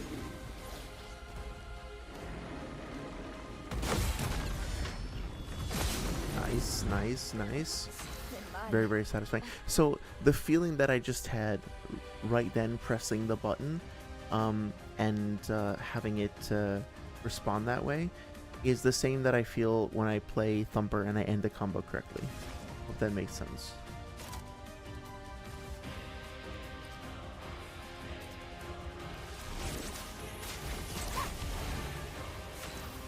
I really didn't heal her very much at all, huh? Okay, but guess who's about to take things home and end the fight? Yeah. Sorry, it says one day I'll have a daughter and she'll fight just like my nice. I mean, kind of a good thing that we don't have all that much necessity for this kind of fighting in our lives, but also it's so... I mean, honestly, Saria, like, have you considered just learning some, like, applying your acrobatics and taking, like, a fencing class or something? Because I feel like especially with what you've shown in terms of your ability to flip and stuff like that, that you could pretty easily like take out a rapier, which is that. How is it pronounced in French? Is it rapier? That type of fencing sword. How would you? What's the name of it? But I can totally see you just like doing a flip and then like coming out of it and just like thrusting forward with the sword. Nous ouvrons le chemin. And you did a cosplay, right? So add that together, take yourself to a cosplay competition, something like that. Oh, we got a new weapon for Mael as well. Okay, so start in virtual stance. Okay, well, obviously, on turn start if stance will switch to defensive. But I mean, like, come on,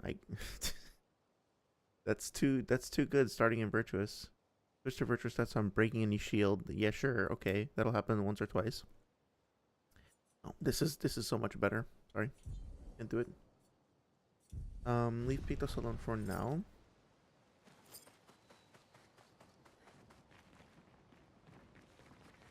Yeah, and then there's like saber and rapier, right? Those are the two types of fencing swords. Now I'm like sort of nervous to say. Is it pronounced sabre in French? You just have a different word for it entirely. It seems like it's a French word though, saber. Where the fuck am I going? There's clearly another expedition here that was defeated previously. I think this is where we came out from. Oh yeah, wait a minute. Had to look at Mael's. Okay, so I am gonna change the wardrobe because I think it's taking a little away from the experience for me for it to be in this well in combat. These also look a little bit out of place. That being said, so where the fuck is? Okay, I want to look at the Luminas. Alright, so right now I have 3 AP on killing an enemy, 20% chance to burn on free aim shot, 50% increased damage on the first hit. Okay. I don't see anything here that's giving me, like, I'm not complaining, believe me, but I'm not seeing anything here that's giving me a fucking nuclear bomb on every perfect parry. Apply powerful for 3 turns from revive. You know what? I might actually equip that on her because she's not doing very well. I don't need break damage for her at the moment anyway.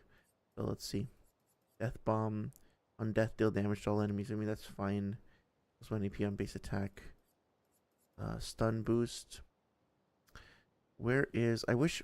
So this is something that I do really wish... hang on a second. Equipped.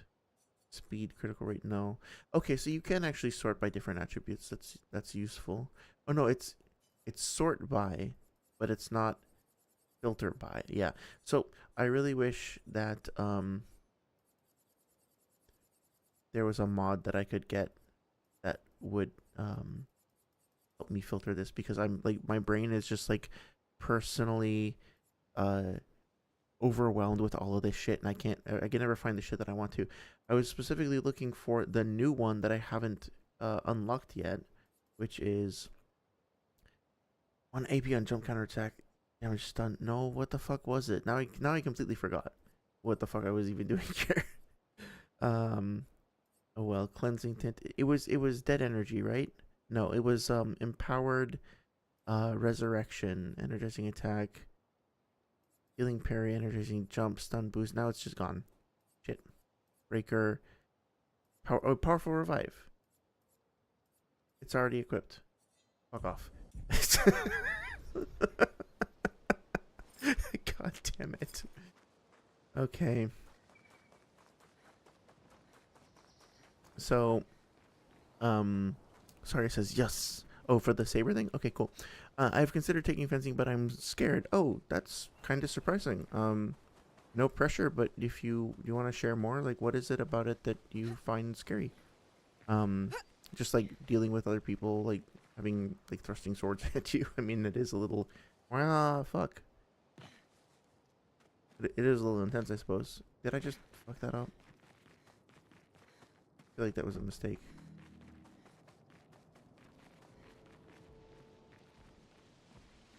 This is... Oh, yeah. Okay. But I guess I needed to come down here anyway to get that item. So that makes sense. Oh, wait. No, this looks new.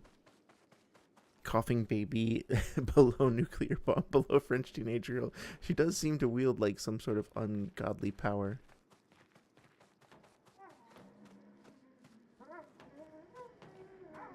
These guys look friendly. Hi friends, what are you doing? Can I help? Oh, they're building a hot air balloon. That's cool. Whoa, this guy's got like nails in him. Oh no, I didn't want to fight. Shit. Ciel, esquive. What the fuck is blight? Prête à esquiver.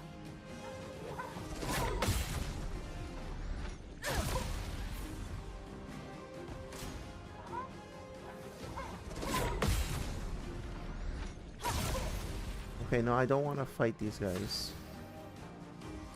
Wait, no, no, no.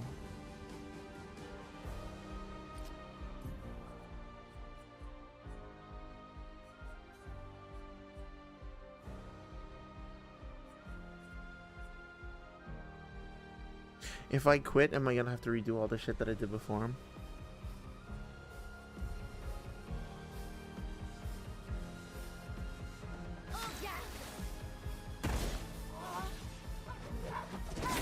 I mean, they're called orphans. Like, I don't want to kill them. Kind of feels like they were just doing their homework or something.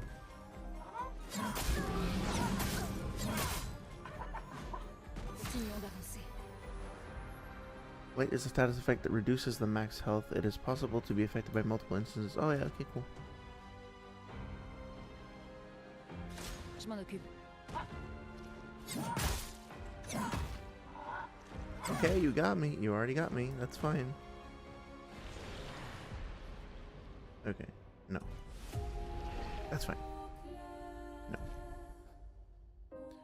Sorry, says, well, when I was learning martial arts, it was kind of... Oh, I forgot you learned martial arts. That's cool. It was kind of forced on me because my dad wanted me to be able to protect myself. Oh, yeah. But inherently, I'm not a violent person. I can be, but I prefer not to be. Well, of course, yeah, that makes perfect sense. So I'm sorry if you were put in a position where you felt like compelled that you had to be violent. That's awful. Hopefully you were able to kind of set some boundaries and not have to go through that again. That really sucks. Was it like something like Krav Maga where you were kind of like it was a specifically aggressive style? Because I can imagine something like Tai Chi or even like there might be some martial arts that are focused more on just like reactive defense or whatever. But if they were forcing you to like just like be aggressive, that sucks. So can I ask you for a spoiler? Because I'm actually, maybe I shouldn't. No, never mind. So I don't want to like miss out on something because I kill these guys, but I also don't want to miss out on something because I don't kill them. But I'm gonna just make my choice and live with it. Super. Yeah, okay. So, frankly, I don't care that I got chroma. Like, that was such a mystery that I had from earlier in the level, and I really, I feel like what I should be like, oh my god, yeah, I finally found that object. I came all the way around and I figured it out. Good for me. And I'm like, yeah, okay, but I don't care because it's chroma. You know what I mean? So. Oh, Saria says, so learning fencing feels like putting myself back in that position purposely. Yeah, okay, that's totally fair. That's totally understandable. Yeah. I really, hello friends.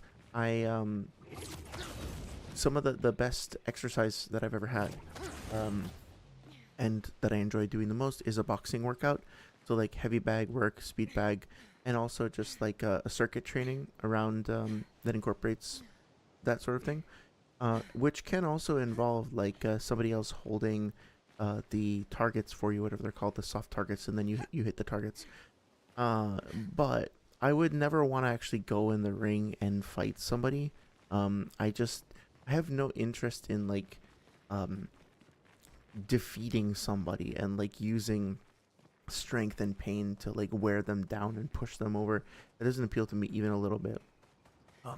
I like the idea of being able to defend myself, but hopefully it will never come to that. But I feel like if the cost of that is having to practice by doing harm to another person, I don't like that, and I don't even have the wherewithal really to like track the incoming punches very well. So it's like I don't have the dexterity for it anyway. So I tried to force myself to do it a bit to try and like spar, but I never actually got in the ring, and I don't think I ever will. And if somebody tried to compel me to do so, I just feel kind of gross about it. So yeah, sorry that you were in that position.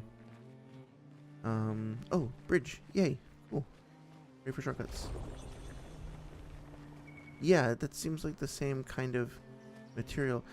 It almost looks like there's a painting kind of hidden in the bridge. Like this could be, like the tower of a church or something like that, like a spire. That's really cool. Well, I think it's a little weird that I never got a chance to see that large, the large one on top of the large Nevron who was on top. That guy. Yeah, I never got to meet that guy. Did I miss something? Hey Luke, how's it going? Thank you so much for stopping by and checking out the stream. Hope you're having a good night. Luke says I am P. Well, congratulations on your P status. Yeah, hope you're doing well.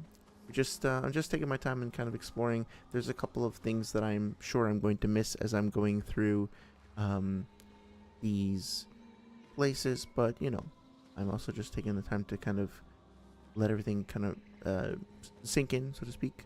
Looks like there's been a weather shift, which is interesting. Yeah, I hope we get a chance to interact with that big thing up there, but I guess it would make sense if it was just a set piece. Hello. Almost looks like he's like reaching out to us. Hi. Whoa, cool. Is he reacting to the fact that I'm looking at him with the camera?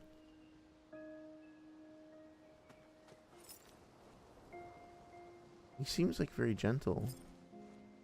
Wish we could go up and see him. Oh, Lies of P, is that what you're referring to? I really liked the base game. I have the it kicked my ass, but you know, I enjoyed it. I have the DLC queued up. I just haven't had a chance to play it yet. So much going on. I've also just been trying to play like fewer games off stream, because if I'm going to be playing, I like to share. And so I feel like if I need another night of gaming on a given week, I'm probably just gonna like open up a second streaming night or something like that. Yeah, that's cool. Have you played this game, Luke? Are you playing anything on your end at the moment that you're enjoying? Hey, the Solid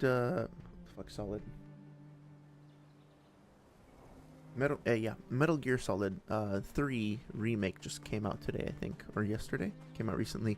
Video Game Donkey has a video about it that I was looking at earlier, although it has a particular focus to it. Oh, Zelda reference, Saria? Luke Matterson, I'm sorry, says I'm what? What are you? I'm curious.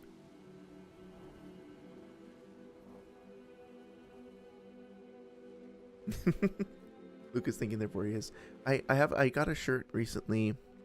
Oh, URP. Congratulations on your P status. Is that a reference to something? Or is it just like who you have become in the moment? What the fuck? Oh yeah, so I lost my train of thought. It's cool. Oh, génial. Aline's glass house.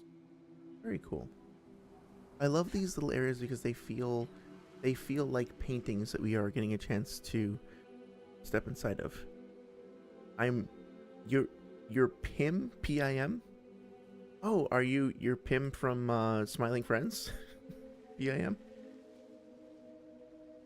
I don't know if you've seen Smiling Friends. I was just watching a clip from it actually earlier tonight. Can't wait for season 3 to to come out. Oh, your Pim's mom. I see. Didn't know Pim even had a mom. He just... Oh wait, no, of course I did. It was in the first episode. We get to go to his house. Yeah, if you haven't seen Smiling Friends, check it out. It's fucking hilarious. I love that show. I'm not always a fan of like Oni. Well, I guess it's not even really Oni's thing, right? It's Zach's thing. Well, what the fuck was that thing? Yeah, I was just gonna say I love how these little scenes feel like snapshots of something that has like maybe a battle or something that's been forgotten from the past. It's genuinely creepy and unnerving, but also really hauntingly beautiful. And I love the fact that it locks the camera control, so it's, you know, in a fixed position, which further reinforces this idea that it's a painting. Hey Luke, are you okay? I'm not exactly sure what you're trying to say there. Your PM. Okay. And like I like how the vines also seem to be giving a kind of an ethereal, I don't know how to describe it. They look a little bit like intestines. It might sound weird to say, but it does feel like very organic and very creepy. Like the world itself just has a different form of organ that's kind of been brought to life. Okay, Luke, I appreciate the enthusiasm, but can you please clarify what it is you're trying to say? Because it looks like you're kind of spamming at the moment. No big deal or anything, but I'd appreciate if you could just narrow in on what exactly you are. Thank you. Appreciate it. Oh, that beautiful purple aurora down there.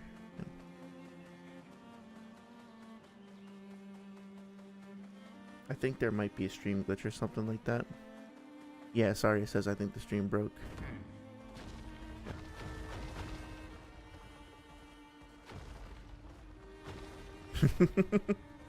Sending us all into hiding. I'm wondering also, now that we've seen these things, those... yeah, thanks, Esquie. Now I've kind of mentally associated those like broccoli heads with the heads of statues, and so I'm wondering if there's a deeper connection there, if like these are meant to be busts and heads of people, and there's more to it. So yeah, I'm guessing that maybe since I did that area out of order, that I wound up not really getting the intended experience. That felt very anticlimactic towards the end. There was an interesting boss fight in an interesting arena, and that was kind of cool, but then it just kind of stopped. The reward was a beautiful scene, but one admittedly that I don't really have any context for. And then you know, after that, what? An album of music that we can listen to? I mean, that's fine and everything, but it doesn't really feel all that traumatic. It feels like cosmetic again. So, but you know what? Before we go to the next area over there, let's actually go to camp, because we've acquired a few new, you know, allies and such. And I think it would make sense, especially since, you know, I think, yeah, we went there before, Esquie's nest, and we have to go up here next. So, yeah, this feels like a good time to pause and reflect. I wonder if it's worth trying to go back to the cave with the sheep in it as well. But for now, let's just go to camp. Sorry, says I love Esquie and his belly flops. He's so he's bringing so much life and personality. Oh damn.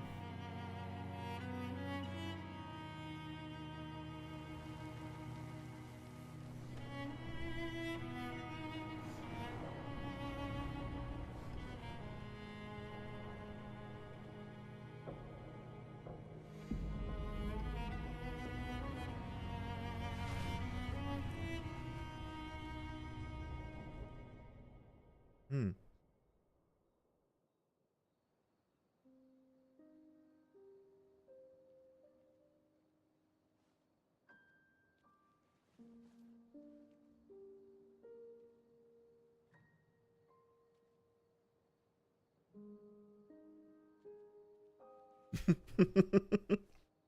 Damn it. Je vois pourquoi tu aimes lancer des pierres. Tu es bien And I établi ruined depuis it. que tu as vu ces gens. On aurait dit qu'il me connaissait. Qu'il me connaissait personnellement. Je comprends rien à ce qui se passe. J'ai l'impression de n'avoir jamais rien compris. Comme si je passais toujours à côté de ce qui est évident pour tout le monde, sauf pour moi. À Lumière, ma vie n'avait aucun sens. Et j'avais ma place nulle part. Mais ici, alors que je commençais à aller mieux, tout ça arrive. Ouais. Moi aussi, je déteste ça. Les choses qu'on ne comprend pas. Face à elles, on se sent tout petit et impuissant. Mais ça m'aide, tu sais, de me concentrer sur ce que je comprends. Sur les personnes à qui je tiens et qui tiennent à moi. Et comme ça, je me sens moins perdu, parce qu'au moins, on est perdu ensemble.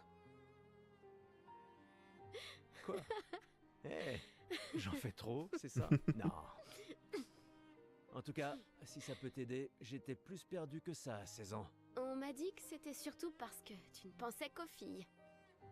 C'est vrai, mais tu sais quoi? Les filles ne pensaient pas à moi du tout. Ça, je veux bien le croire. Ouais.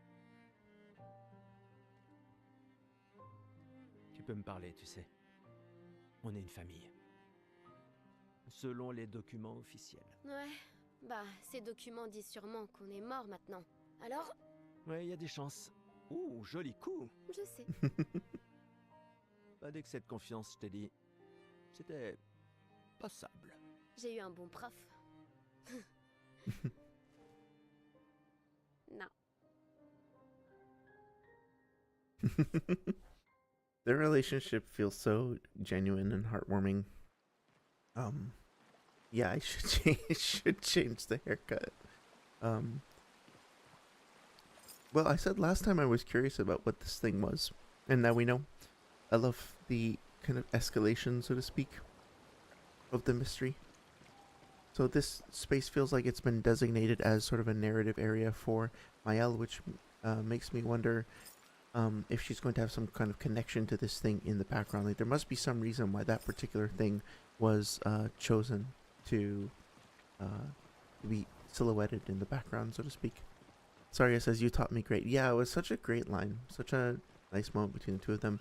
And I love the fact that the rock throwing moment is something that they're bringing back. Hello? Is that they're bringing back, right? Because that was the first thing that we saw. Oh, you're hiding down here. Hi. Hey, tiny friend.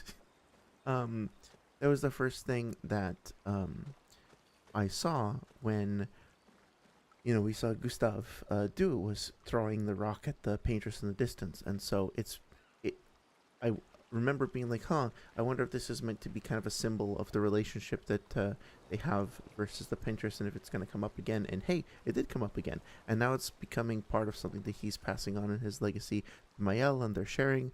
So this one little simple gesture, which you know, pun intended, I guess, could have been a throwaway animation, instead is now like a very significant part of their character moments. It's really lovely. It's really lovely to see.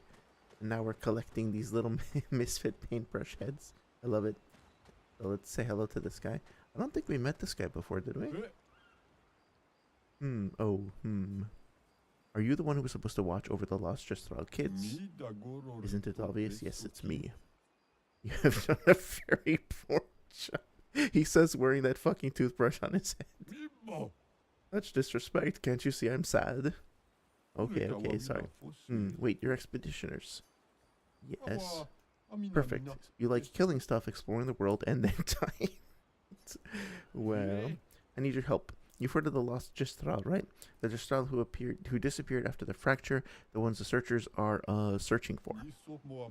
Well, when the searchers find one, I watch over them until someone from the village comes to pick them up. But 9 of this mischievous imps ran away from me. Well, until you brought 2 back. Your cooking must have scared them away. I want to cook your face. Sorry, I forgot I need your help. Need you to find them. They could be anywhere. I really want to become a searcher, but they'll never let me be one if I lose more Gestral than I find. If you see them, tell them to come back here. They'll listen to you, they like humans. For every Gestral you find, I shall reward you the most precious of treasures. Is the treasure gratitude? No who would trick someone like that. Good, we'll help you then. Thanks, brave people. Here, take what I already owe you. Nice, okay. So this is where we get the other outfits like that. Cool. So this is nice. This kind of reminds me of the Grub quest. I don't remember what the specific name. I think Grub Father quest in Hollow Knight, where you go and collect the individual grubs at the levels.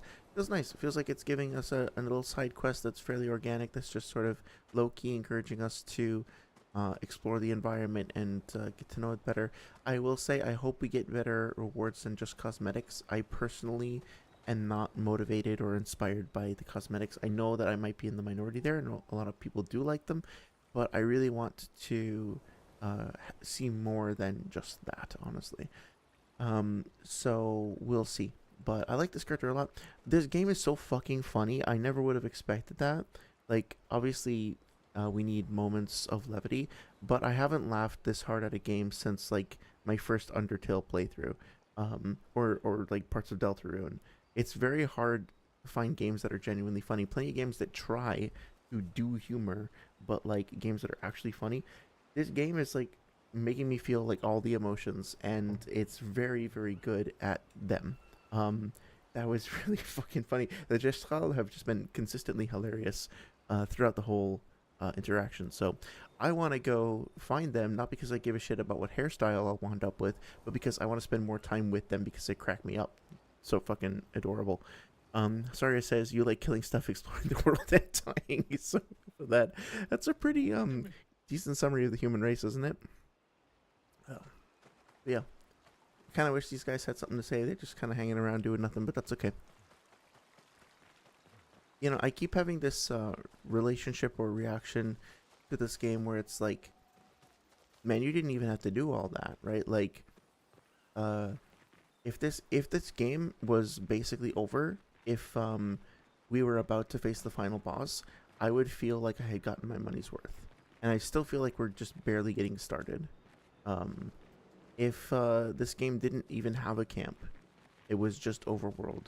If it didn't even have overworld, it was just a series of levels like The Last of Us or something like that, like linear level progression, I would still feel like I got my money's worth. Like, the stuff that's here is so compelling that it doesn't really need all that much in order to sell me on the premise, so to speak, but it just keeps giving and giving and giving. It's really, really cool. Let's see. I think I have another thing to upgrade, no? So, let's give her a bunch. I guess I'm going to use him more later. So I gave him some.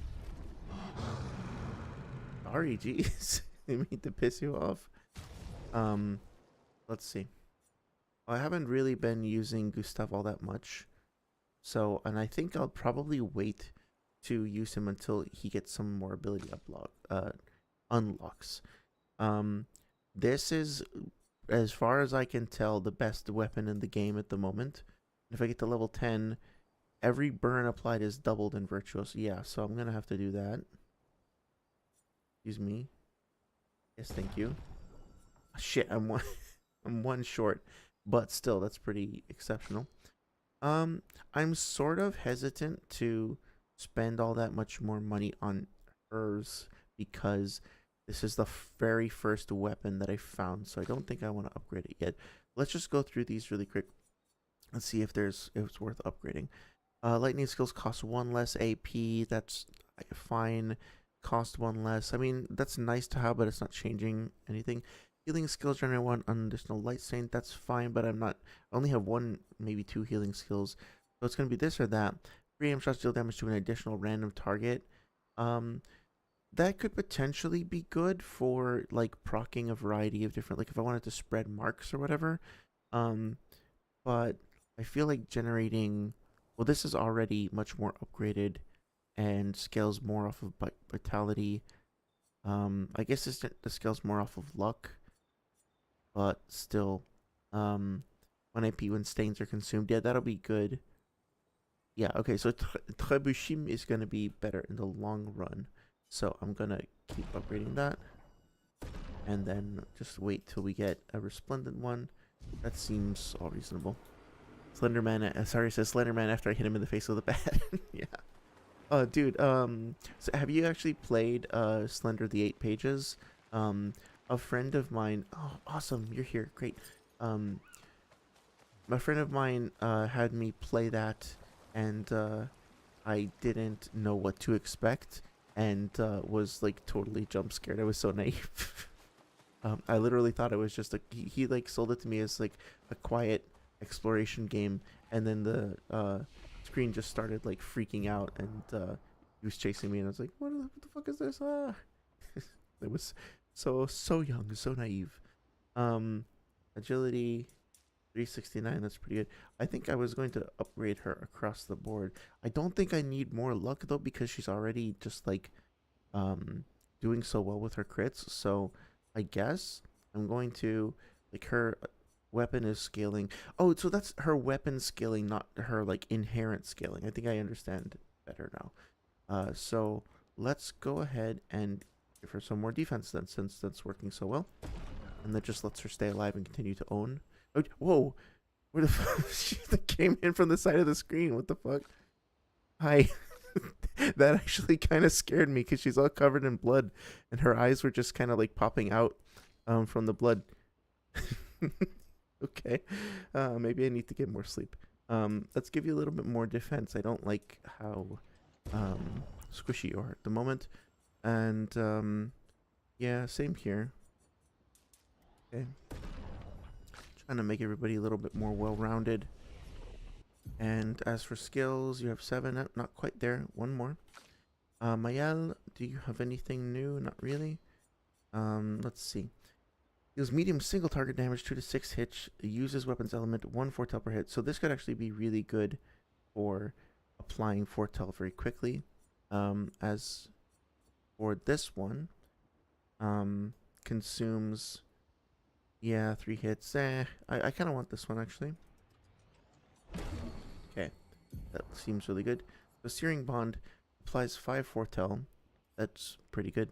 Phantom Blade consumes all foretell. So I have too many that are consuming, I think. High single target dark damage, 1 hit, and can break. Oh no, I want that because it's got like both of them. That's the heal. Battle Omen, marking card, 3 foretell. Yeah, let's do this. Okay. And oh, that does 7. It costs 7 AP. Okay, I don't have that many Twilight cards now. Second. Sunset. Well, that's okay. Only you just build them up and then do. I should have one that's purely. Hang on. Single target. 2 to 6 hits. Let's replace that with replace Searing Bond with Delaying Slash, the Moon card. I don't want to consume the foretell though. I want to keep building it up. That's the Sun card as well. Shit. Alright. Let's just see where this goes. I think I need to just experiment with her skills a little bit more. Did I actually? Yeah, I did. Okay. Oh wait, she has quite a bit. Let's see what we got. No, I'm gonna save up more. Let's see. Revives and okay, well that's pretty good. Oh, I need this as soon as possible. Yeah. Okay. Consumes 3 fire to apply regen that heals on turn start for 3 turns. That's fucking awesome. Okay. So cost 0 AP if I consume lightning. Okay, yeah. I think that's useful.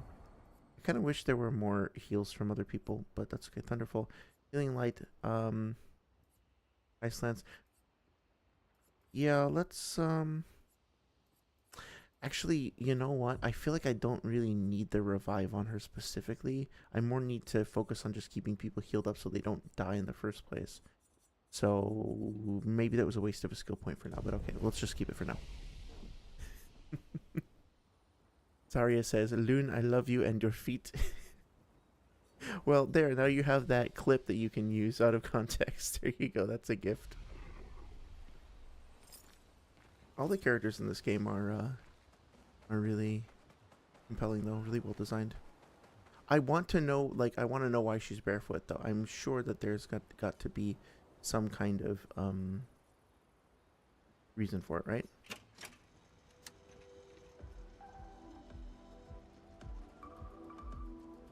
Interesting. That was from the water area, I think.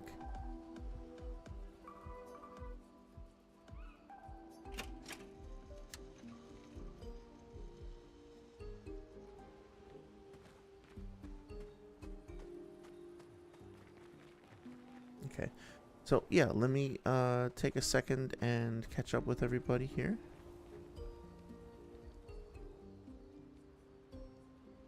Oh wait, actually, let's start the Esquie first.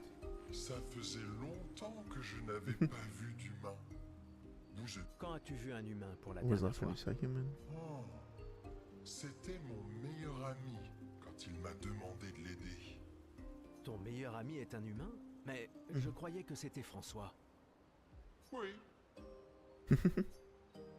Ça faisait longtemps. Oh, interesting. Okay, so Francois was the turtle, and he thinks that Francois is a human, which means that Francois, either he's like a little confused, or that Francois was a human and turned into this turtle thing that he is now. Ton meilleur ami I est think un they're humain. already kind of hinting at that, so at the humans turning into other things. I really want to know like what this is inspired by in the real world, if anything, because this visual archetype, so to speak, feels so familiar. Like this character feels like he stepped out of something that I know, like it's from a childhood memory or something like that, but I can't place it. I can't remember exactly where it's from, and I really wish I could. So I don't want to spoil anything for myself, so it's gonna have to be like after I am done with the game, obviously, but I want to eventually learn about the backstory of what inspired this. There has to be an art book, right? There has to be like a design works of this game coming out, and I need it. Like I need 10 copies. Ça faisait longtemps. Quand as-tu vu un humain? Oh, Ton meilleur ami? oui. Whip. Hello. Tu te rends compte qu'on a fini par trouver quelqu'un qui aime encore plus les pierres que toi? Sorry, it says something Ghibli he reminds me of. Yeah, he does kind of feel like sort of in the same vein of a No-Face type character, or like the Stink Spirit. Obviously very, very different overall design, but something about the atmosphere that he kind of gives off, like one of the spirits in the bathhouse. On dirait bien, en effet. J'en viens à me dire qu'Esquie est ton âme Yeah. sœur. Yeah, I think so. Esquie a dû vivre tellement de choses au fil des siècles. Hmm. Tu comptes l'interroger en long et en large, pas vrai? Une créature de légende. Tu parles. There is one thing that I find kind of curious is that these guys, so I think this is just because I'm lacking some context in the lore, but these guys arrived at the continent and were immediately attacked by monsters and humans alike, but obviously like they're not racist. They are surprisingly not racist. And they are clearly able to distinguish between the Gestral and the like whimsical creatures like Esquie versus the Nevrons. And so that's kind of cool. I kind of would have expected almost for them to be like anything on this continent that moves is probably going to try to kill us, so we have to kill it first. But no, they actually were pretty open-minded and willing to just like take things as they came. So J'ai l'impression que tu as un nouveau pote. Qui? Esquie? Oui. Il est adorable. Et sans que je sache comment, il sait que je suis nulle en natation. I really want to know what the story is with all of the like braided cords of different colors around her arm as well. It's very interesting. Quand il a dit ça, ça m'a fait penser à... Tu sais bien. And she seems to have a scar across her brow as well, although it almost looks like a smudge of paint. Oui, je m'en doute. Après la plage, quand je me suis retrouvé seul, j'ai failli... Je sais. Lune te l'a dit? Non, mais je m'en suis douté. Et je comprends mieux que quiconque. Oh, interesting. Tu le sais bien. Je suis heureuse que Lune t'ait retrouvée. Avant qu'il soit trop tard. Comme j'ai été retrouvée, moi. J'apprécie que tu sois là. Very interesting. Moi aussi. Bonne nuit, Gustave. That was such a genuine and wholesome way of approaching that subject. Like, it was subtle, but also not too subtle, and you could tell that, like, these two characters know more about what's going on than you do in the audience, and that's fine, that's good, because this is something that's very intimate, very personal between them, that they share, that they just understand. What a cool way of kind of broaching that topic. I want to show my partner a clip of this because it feels like it was very, very well done. Yeah, and now of course it's got me wondering about certain aspects of her appearance as well. Like, are we going to find out later that the scar across her midsection there is related to what they just discussed? And if so, that's a deliberate choice to reveal that scar and have it be a prominent part of her aesthetic, something like that, you know? I'm very, very, very curious. That was really well done. Saria says, Clair Obscur, if the expedition was American. I don't care if it said it's friendly. You shoot that thing now, soldier. Yeah, pretty much. If it breathes, it could possibly kill us. So fill it with bullets until it can't breathe through the bullets. Oh, dude, I was just, reminded me, I was just watching Love, Death, and Robots, which I don't know why. It's one of those things where I thought it was a completely different thing. I had a completely wrong understanding of what that series was, but I'm so glad that I checked it out. And we just watched the like one episode that was these American soldiers who were fighting like a robot mechanized bear or something like that, and it was the very essence of what you just described distilled into an entire episode. It's crazy. Very clearly like tongue-in-cheek fun, right? But still.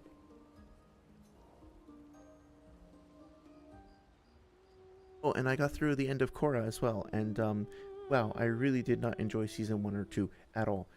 But then season 3 kind of picked up, and then season 4 was amazing. Like, I now understand why seasons 1 and 2 were the way they were, and 3 and 4 kind of redeemed it for me. That's even too harsh. Hopefully you know what I mean. Oh, also, sorry, did you see the not to ruin the music here, but did you see the performance at not the Game Awards, but there was some big IGN live, or I don't fucking know, some big game event live that happened recently, and they had a live performance of one of the songs from the Clair Obscur soundtrack. He writes about Esquie and how incredible it... Jesus. How incredible... I don't know if you guys heard that. My dog is having a... Oh, hang on. Cassie, you okay? Cassie, come. Is she alright?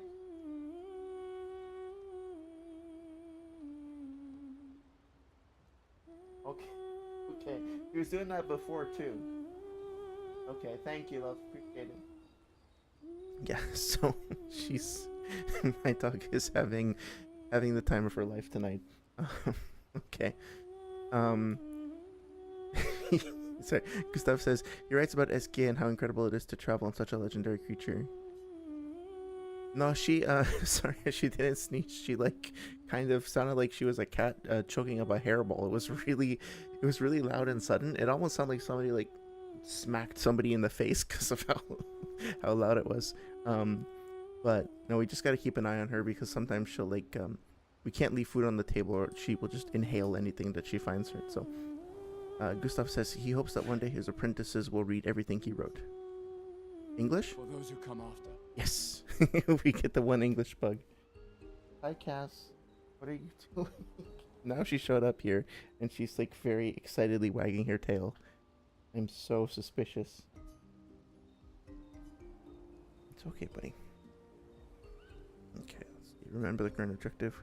Cross the stone wave close to find Flori, Esquie's pet rock that enables him to swim.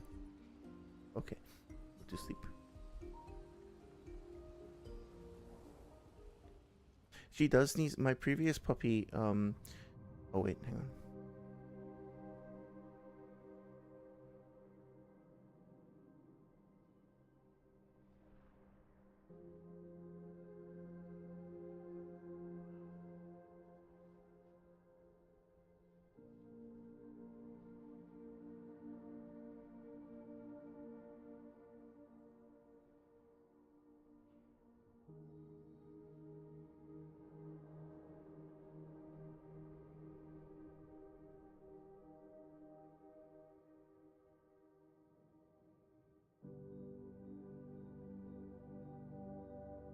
Je les envie.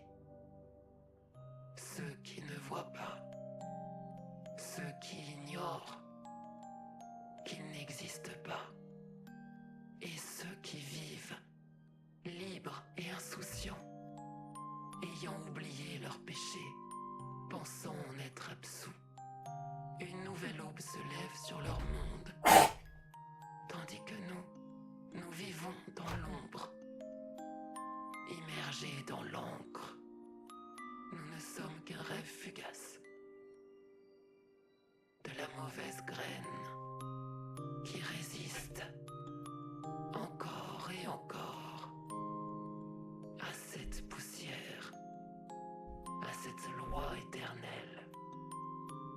Ceux qui ne voient rien, ceux qui ignorent qu'ils n'existent pas, savent-ils seulement que nous sommes des frères? Ceux qui ignorent qu'ils n'existent pas.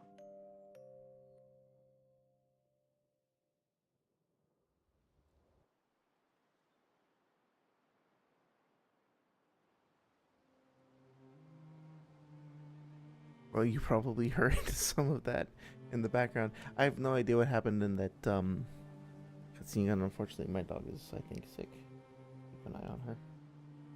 1 second.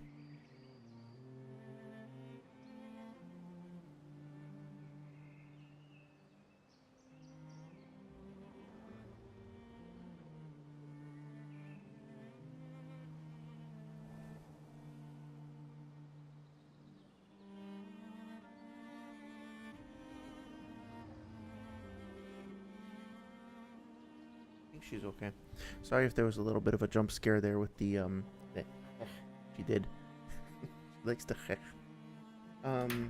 yeah, I have no idea what happened in that cutscene. I'm gonna have to go back and rewatch it, but that's okay.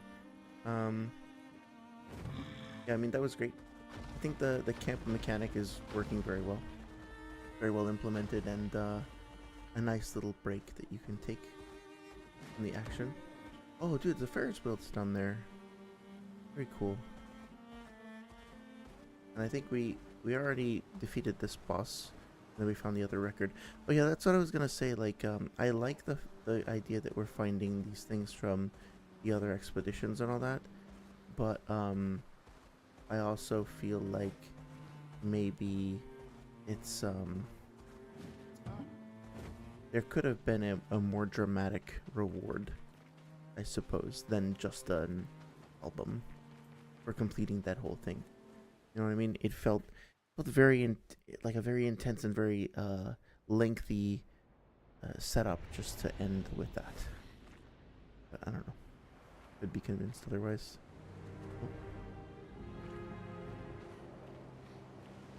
Whoa, this is fucking awesome. Holy shit, I love the... Look at the way that the clouds are painted. They really feel like they're actively part of a painting. You can see the brush strokes. It's like concept art. Like you're inside concept art. Damn. And I love that so many of the levels have like a giant imposing like living creature towards the end. It makes it feel like even if they're not the boss from a gameplay standpoint, they're still like presenting an imposing presence.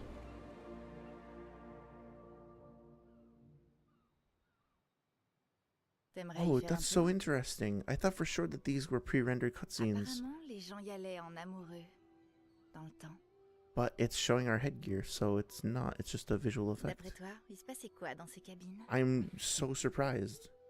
Non, en fait, c'est un vestige de l'expédition 50. À l'époque, ils ont créé cette roue géante afin de traverser ce monde. Très bien, d'accord, professeur. Mes amis, Floré est tout près, je le sens. Tu sais voler, non? Tu peux pas aller la chercher toi-même? Oh non, c'est trop fatigant.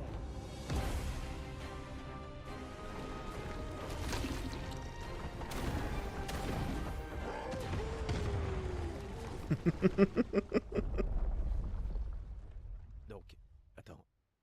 Est-ce qu'il est si puissant que ça? Apparemment, oui. Puissant et fainéant. Très bien, allons-y.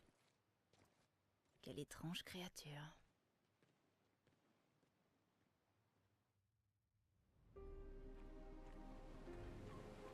Okay, I am gonna change the fucking hat because it's starting to get a little ridiculous.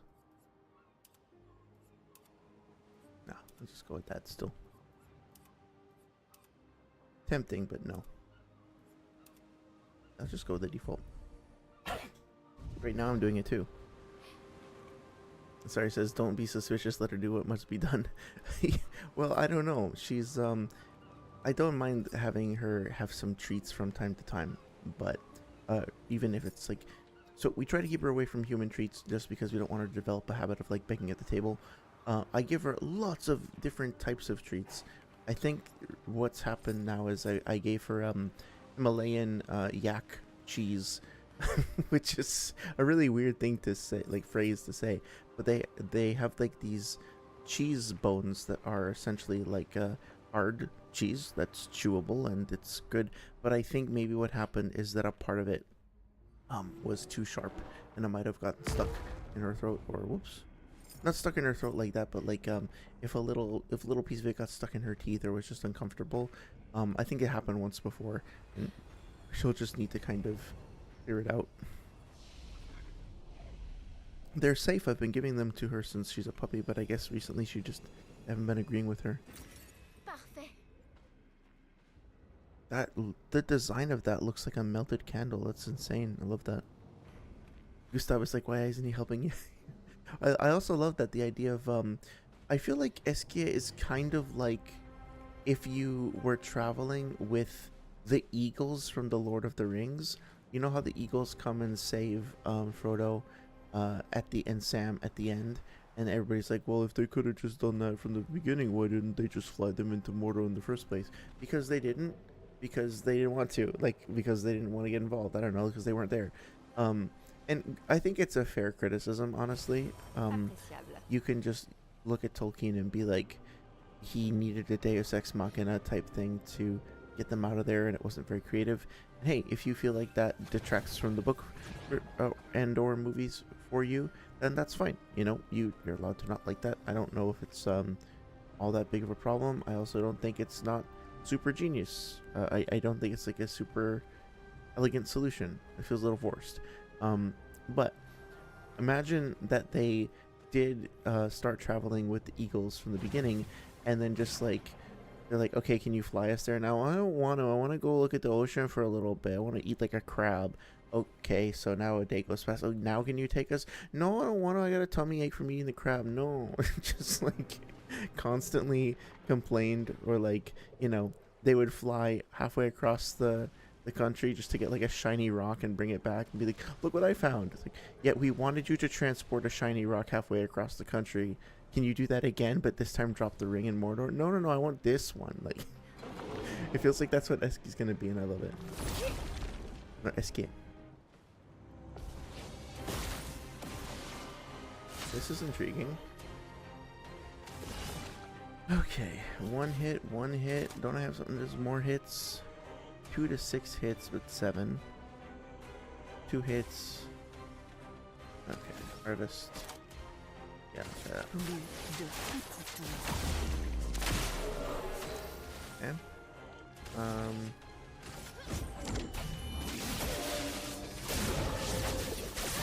That works.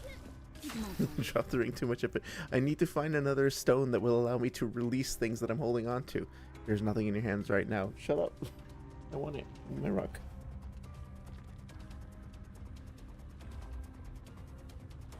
That's all. Rest.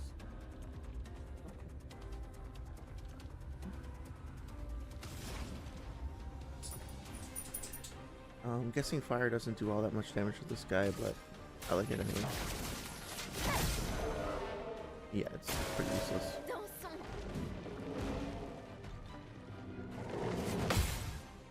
Nice. Ooh. I almost didn't see that second one coming. Holy shit!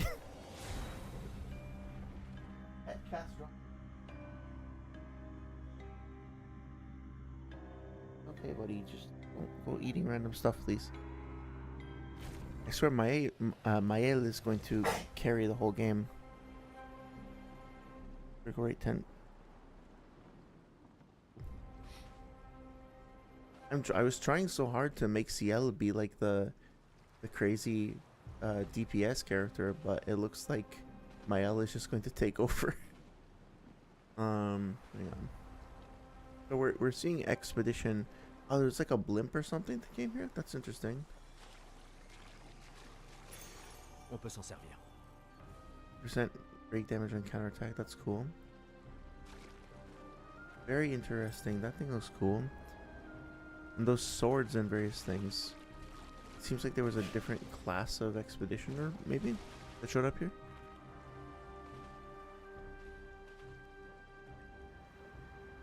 Yeah, I wonder what these structures are. If they were a part of the original. No, it looks like there was airships. So that would have been really cool if they actually like tried to come here in airships rather than in ships. Okay, so it looks like this is going to be the main progression path. I want to make sure I go back up that other way before. Okay. Or maybe not. Maybe this is just a bonus. Cool, let's see. Voilà qui Give devrait me aider. that. I don't know why we can't just upgrade Lumina along the way. I don't think it's necessary to go back to camp for that. But on the other hand, it does kind of mean that your trips back to camp will always... Yeah, that's an important sort of implementation choice, I think, is that like they found ways to make sure that... oh, it's Expedition 78. I see. Okay, cool. They found ways to make sure that going back to camp, that you're like incentivized and like sort of gently prodded towards spending quite a bit of time there. They could have given you the ability to upgrade your shit on the road, but if they had done so, then that would be one less thing for you to do in camp. And they want you to stay in camp for a little while and get your bearings and talk to people. So if there was only like rest and maybe do one other thing like advanced dialogue, there's fewer reasons to go, right? So, and to spend less time there. La 78, Maxence. Voler les aérostats, mais il fallait bien qu'on essaie. Et ça a marché. C'est de chefs forts qu'on a besoin, pas de ces vieux crétins du conseil qui se cachent derrière la protection du dôme. Sous leur direction, notre peuple est condamné à une lente mais inéluctable extinction. Leurs timides demi-mesures ne donneront jamais rien, car les réponses ne se trouvent pas à lumière. C'est ici qu'elles sont et pas ailleurs. Nous n'avons donc plus le choix. Il nous faut prendre les choses en main. Ne dit-on pas que la chance sourit aux audacieux? Il nous faut aller de l'avant avec vaillance et conviction. That's great. I love how all of the different expeditions so far have had their own like unique little story like that. And it reminds me, I kept meaning to bring this up and I kept fucking forgetting it, but there's a game that you've probably heard of if you're into Souls-likes at all, called of course now I would blank on it, Blasphemous. Blasphemous is one of my favorite Souls likes, and I particularly love the fact that there is this side quest where you will find the bones or remains of different characters as you play through the game, and as you're doing so, every time you collect the remains, you then like return them to this crypt or ossuary or whatever you want to call it, or whatever the term for it is. And when you do that, you get these little stories about their backstory, and it's like always something incredibly tragic, but also like really compelling and cool. And the fact that somebody managed to come up with all of these individual stories, like some of them could be the plot for a movie individually, and there's so many of them. I'm kind of getting a similar vibe from the expeditions. Like, I could imagine a mini series on TV where it's just like, 20 episodes, and every episode is a different expedition, and we just learn what happened to them, and we just find like little slices of the story. Like, wouldn't that be fucking cool? Like, getting a chance to see the airship expedition specifically, and then just having an episode focused on everything that they went through, etc., etc. So, sorry, as opponent says, I love Blasphemous. Dude, it's so good. Oh, hello. This is the first red type thing I found. Ooh, nice. Yeah. But yeah, it's really good. Have you played the sequel? I tried to get into it and I didn't find it quite as compelling as the original, honestly. But the artwork, the audio, the way that the side quests are set up, and the way the world opens up over time. The combat is like the platforming is a little rough, and the combat is maybe not the best in the world compared to something like Hollow Knight, but still, the pixel art. Dude, there's so many things in the game too that are just like amazing concepts. The I think it's called the Hondo, the massive fucking bell that's built upside down into the earth. I'm sure I'm gonna get the lore wrong here, so apologies in advance, but the way I remember it is that people were so desperate to get God's attention that they decided to like try to turn the earth itself into a bell and ring it so loud that heaven would descend on them or something like that. I'm sure that's not exactly it, but like still the massive scale and scope of that bell, and what the work to make it implied, and just all the other ways in which the miracle were manifesting and coming to life. It's so good. They did such a great job of kind of bringing like weaponized Catholic guilt to life. I mean that like genuinely. It was awesome. Ooh, I love the design of this weapon. This is really cool. I have to keep going with this for now, but still very, very cool. Maybe I'll keep it equipped and then I'll try that later when he gets back in action. I didn't know there was a sequel. This is just like when I was told so. Oh, you didn't know Salt and Sanctuary had a sequel too? Yeah. Well, to be fair, I don't think it was marketed, like either of them were marketed and pushed quite as much. But yeah, Blasphemous had a DLC, and I think it was wrapped up into like a Game of the Year edition that includes both the DLC and the original. And then it had a second, it might have had 2 DLCs, I think just one. But then I had a sequel that came out a little while ago. I couldn't get into it as much. I don't really have any complaints. It just didn't quite appeal to me the same way. Yeah, Salt and Sanctuary is another one of those things where like it's a little, I don't think it's held up quite as well. Oh, this is just another perspective. I don't think it's held up quite as well as some of the other Souls likes. I think Blasphemous is held up better overall over time. But Salt and Sanctuary, when it first came out, was like the best indie Souls-like, and held that title for a while, and still in some ways, I think, out of any of the indie Souls-likes that I've played, understands what it means to be a Dark Souls-like game specifically. I mean, like, plenty of games have managed to successfully pull off the overall core loop of, like, if you die, the enemies reset, if you, and you lose your souls and you have to go pick them up, and, you know, your souls are your currency as well as your XP, and, enemies are difficult, but, like, you know, fair, and, like, everything else that makes a Souls game feel like a Souls game, they get. but there's one moment in Salt and Sanctuary that, above anything else, really kind of resonated with me in terms of, I was like, okay, they understand like how to make a Dark Souls-like game, which is where I fell off a ledge and then I just kept falling and falling and falling and falling for what felt like for whatever, and then I landed on something. I don't know even how I survived.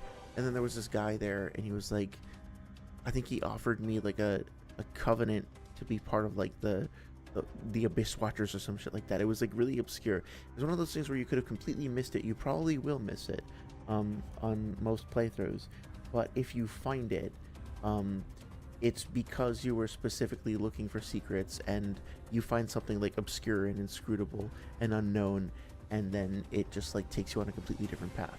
That's something that, like, you know, it felt like finding Koth in the Abyss in Dark Souls 1, which not a lot of people would have done on their first playthrough especially, and it felt like personal, and it's something that even games like Lies of P, which are great, don't really quite get how to do that like inscrutable mystery thing the same way that Salt and Sanctuary did.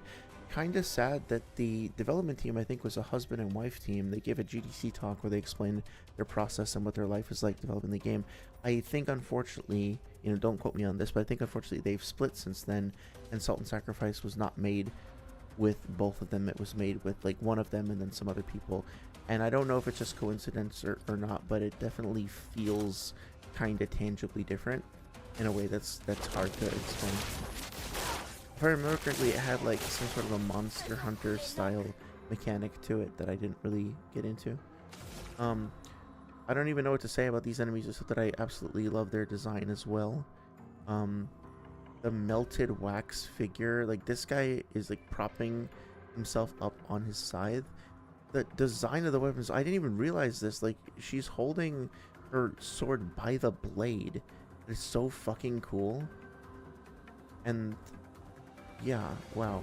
So right off the bat, I'm very intrigued because the relationships that these enemies have with their weapons is so like not counterintuitive, but like I know, provocative. I don't know how else to call it, but like, look, like you would expect her to be holding the weapon by the hilt. This guy's using the weapon as like a prop to keep himself floating. Very, very intriguing setup here. So let's see. Yeah. Oh shit! I didn't realize that he was flying. That's fine. Yeah, that's not gonna work either.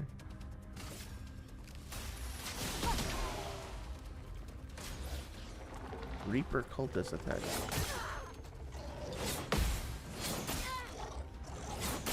Damn, those attacks are hard to read with the fucking little flying gibblies. Oh, what the fuck? What the fuck? Okay, I can't believe I pulled that off. That was crazy. Oh, that was so cool. Okay. Alright.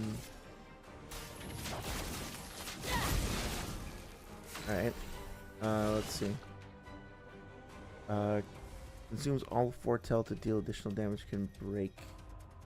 Let's do medium dark damage and sun. Nice. Oh, she's pissed. Okay. Nice.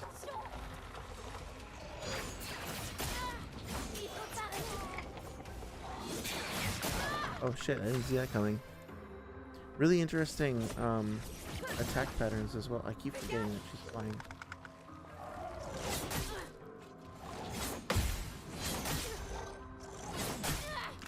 Yeah, so this is an instance, they're built differently, just not correctly. Yeah, I feel that.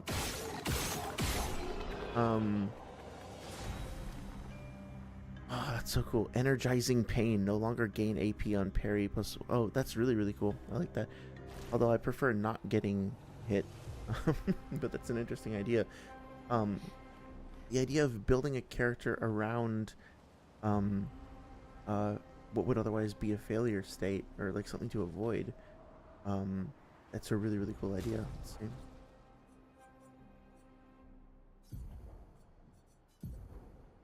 Sorry, thank you for getting me into this. I don't know if I told you, sound skills always apply 10-4 till all okay. Interesting, okay. Really cool. I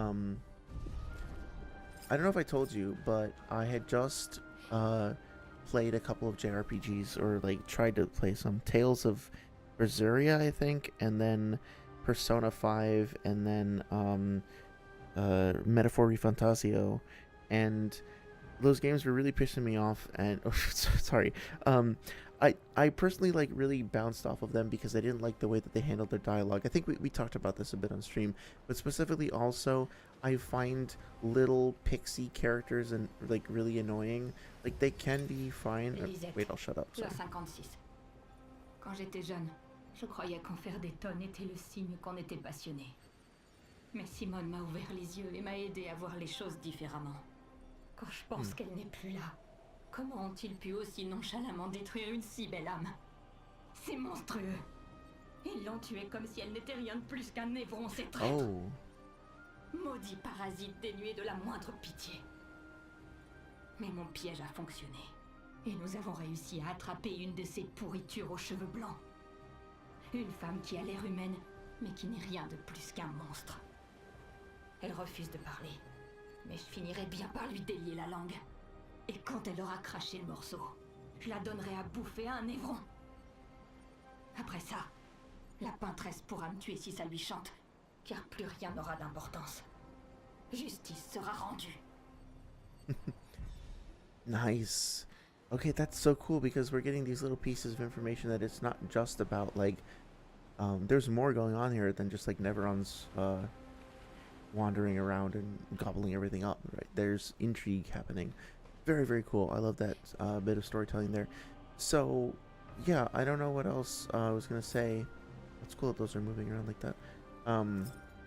Other than, yeah, so I saw a screenshot of Kinoko, Konoko, like one of the Gestral that had Noko in its name, and I was like, okay, I am not going to play this game. I am deciding right now I am not going to purchase this game, and I'm not going to play it because it's a... 1 second. Like, 1 second, I'll be right back. Something's up with the dog.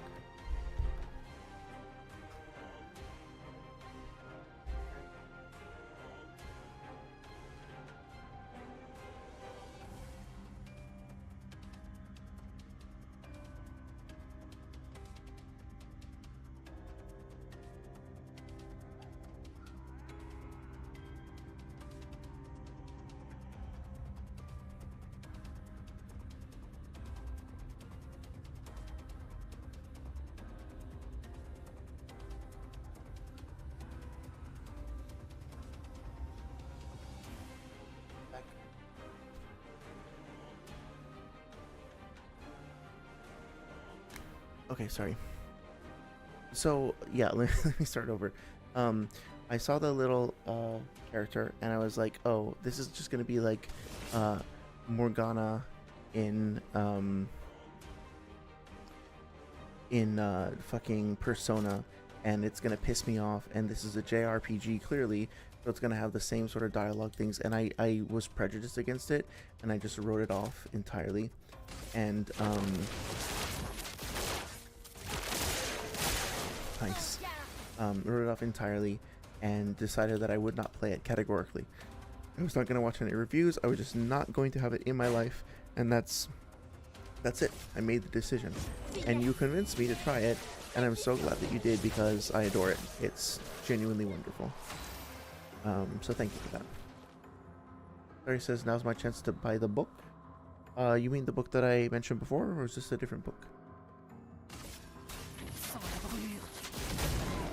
I appreciate everybody's patience with me too, with the dog. It's very important to me, obviously. I want to make sure that damn it, paying attention, that I take care of her. I don't know what's happening.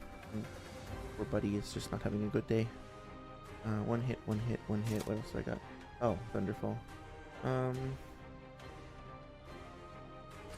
let's just do this in the meantime.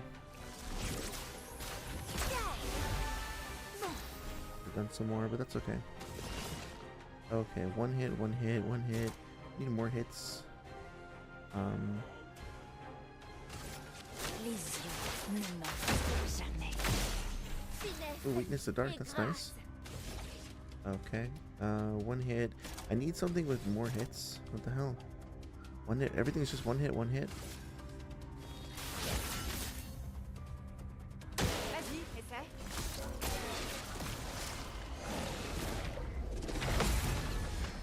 Nice. That was satisfying. Oh, sorry, it says, yes, I just bought Barrier Bones of the Midnight Soil Low. Okay, awesome. Yeah, let me know what you think about it. I will genuinely be curious to see both what you think about how the story is in and of itself, but also how the lesbian relationships are represented, whether or not you think it's like a good way of portraying things, you know.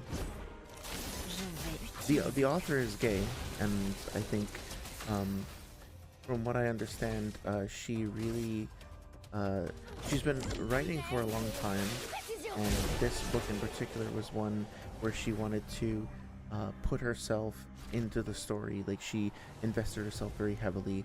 She was like, the quote was something like, if I only ever wrote this like one book, this one would be it, right? This was like her one that she cared about very deeply. So I'll be curious to see what you think.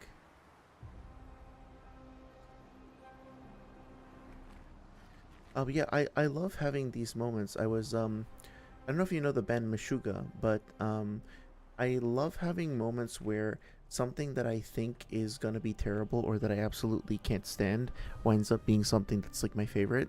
So classic example of this is 12 Ounce Mouse. One of my favorite TV shows is 12 Ounce Mouse. For like, and Squidbillies as well, a lot of Adult Swim stuff. For the longest time, I would see those shows advertised, and I would see the logo, and I would see the characters, and I would be like, this is clearly a stupid show, this is bad, I don't like this, I would never enjoy this. I can tell because I'm smart, and I looked at some of the pixels, and you know, like, basically I don't know why, I couldn't even really explain it, but just the sight of the this is probably going to be a problem, huh? The sight of everything, the way that it was designed, I was like, there's no way I'm going to enjoy this. I will never watch this ever. But then I tried it and I fucking loved it. And now I had the same thing with Meshuggah. The song Bleed is one of those songs that I've only ever heard like 2 or 3 seconds from, and maybe 10 seconds from or whatever. But like, it always comes up as like top 10 heaviest metal riffs in the heavy metal scene that you'll never play, pussy. Like, it's always part of like some super edgy thing. So I thought it was gonna be like some, I don't know, Falling in Reverse or whatever, just like kind of an edgy sort of thing. And no, like maybe you could look at it that way, but Bleed by Meshuggah is like maybe the best metal song I've ever heard.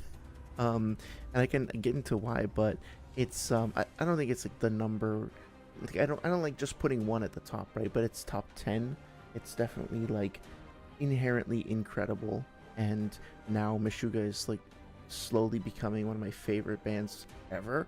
And I had decided, I promised myself, I vowed that I would never listen to Meshuggah, because clearly they are try-hard edgelords. And what a stupid thing that would have missed out on all this shit.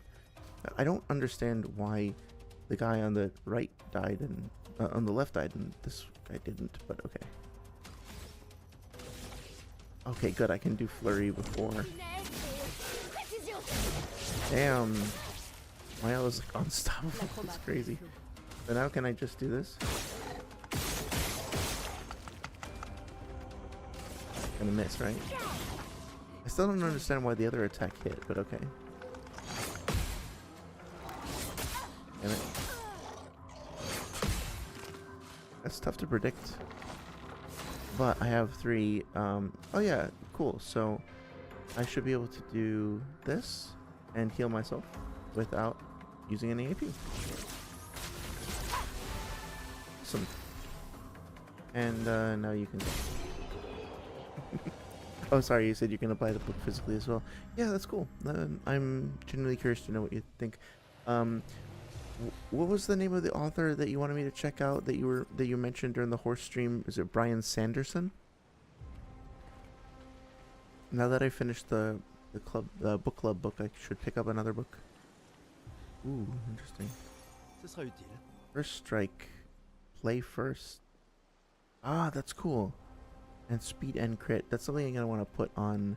I bet you I could put that on my L, and then just like make her start off. Yeah, interesting. Okay, I could use that to great effect. I'm very curious to know why, like what's going on with this scene as well, because it almost looked like this Nevron was like mourning, watching over the corpse. Have you read any other good books lately, Saria? Wait a minute, I think I'm getting turned around. Oh yeah, I gotta go that way. Wait, hang on. When do we get up to you? It's gonna be another one of those things where I don't loop around till later, huh? Unless I missed something. Honestly, I love the design and aesthetic of those characters so much. The priestesses, I'll call them since I don't know their full name. That I want like a whole game based around that aesthetic. Didn't even take the time to look at this. Like, what's the storytelling going on here with the statue and the light? They're holding like a little candle in their hands. These robes are actually very beautifully crafted. Like, look at that, all the detail and all the creases. Like they're maybe made of marble. You can see the cracks and ripples in the stone. Somebody worked really hard on that and did a great job. Same thing with this, all this, excuse me, over here as well. Does this horse have two heads? This must be a reference to something specific. My ignorance and lack of culture is showing. I wish I knew what this art was actually referenced to. That's why I'm really hoping that there is or will be an art book that explains both the aesthetic decisions that were made by the team in general, but also, you know, what the real world inspirations were. Oh, the way this is opening up, this is so beautiful. Hello, friend. Oh, it's the guy we saw before. Or not? Why is my hair more gray now? Is it just the light? Huh. You are not from here? I can feel it, familiar yet so different. Like everything she created. Like the creature of darkness at the end of this path. It is but one of her many creations. Beautiful in its own way, but deadly. Her favorite combination. You mean the paintress? Okay, so I guess I wasn't 100% sure, but it looks like humans are also creations of the paintress, at least according to this guy. I don't know. I wish I knew. It is not like her. She was my best friend. Oh, interesting. But she outgrew us. She had more important things, more important friends. She left me behind. Oh, damn. The boy has gone silent. I mean, I find the character of the paintress very intriguing, so I really hope that we get to learn more about like her as a person, not just as a boss with lore like that. C'est un avantage.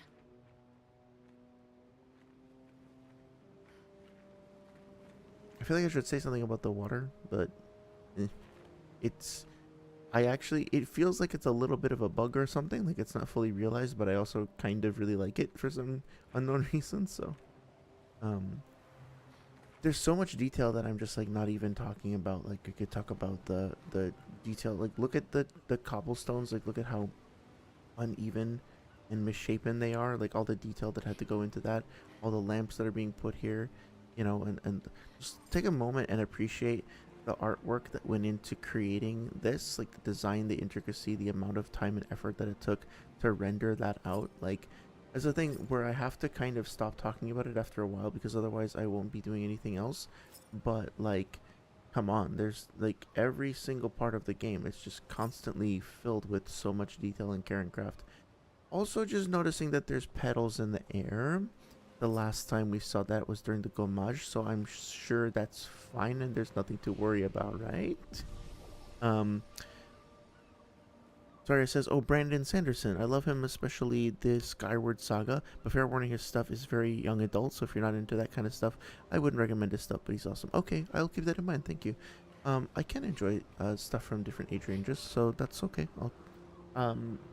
I've actually, well, you know, I've been reading the Naruto, like, Retsuden novels and all of that, which is intended for a bit of a younger audience, so. He has a YouTube channel, and yes, there's an art book. Oh, so there is an art book for Expedition 33. Okay, great. I think maybe you said that before, and maybe I just didn't understand. Very cool. Hello, friend. I really do wish there's... I hope that they do, like, obviously don't spoil it for me, but, like, I hope they do a thing like Nier does, where you can play... Well... Okay, spoilers for the next 30 seconds if you haven't played Nier. If you haven't, go play the games. They're fucking great. If you play through the game a second time, you get additional dialogue options, and you learn about the true nature of the creatures that you were fighting, and you can talk to some of them in a way that you didn't before.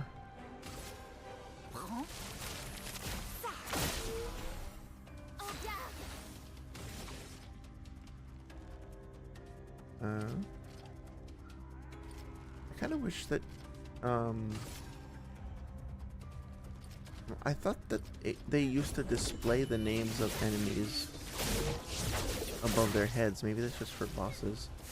I kind of wish that we could see more of them.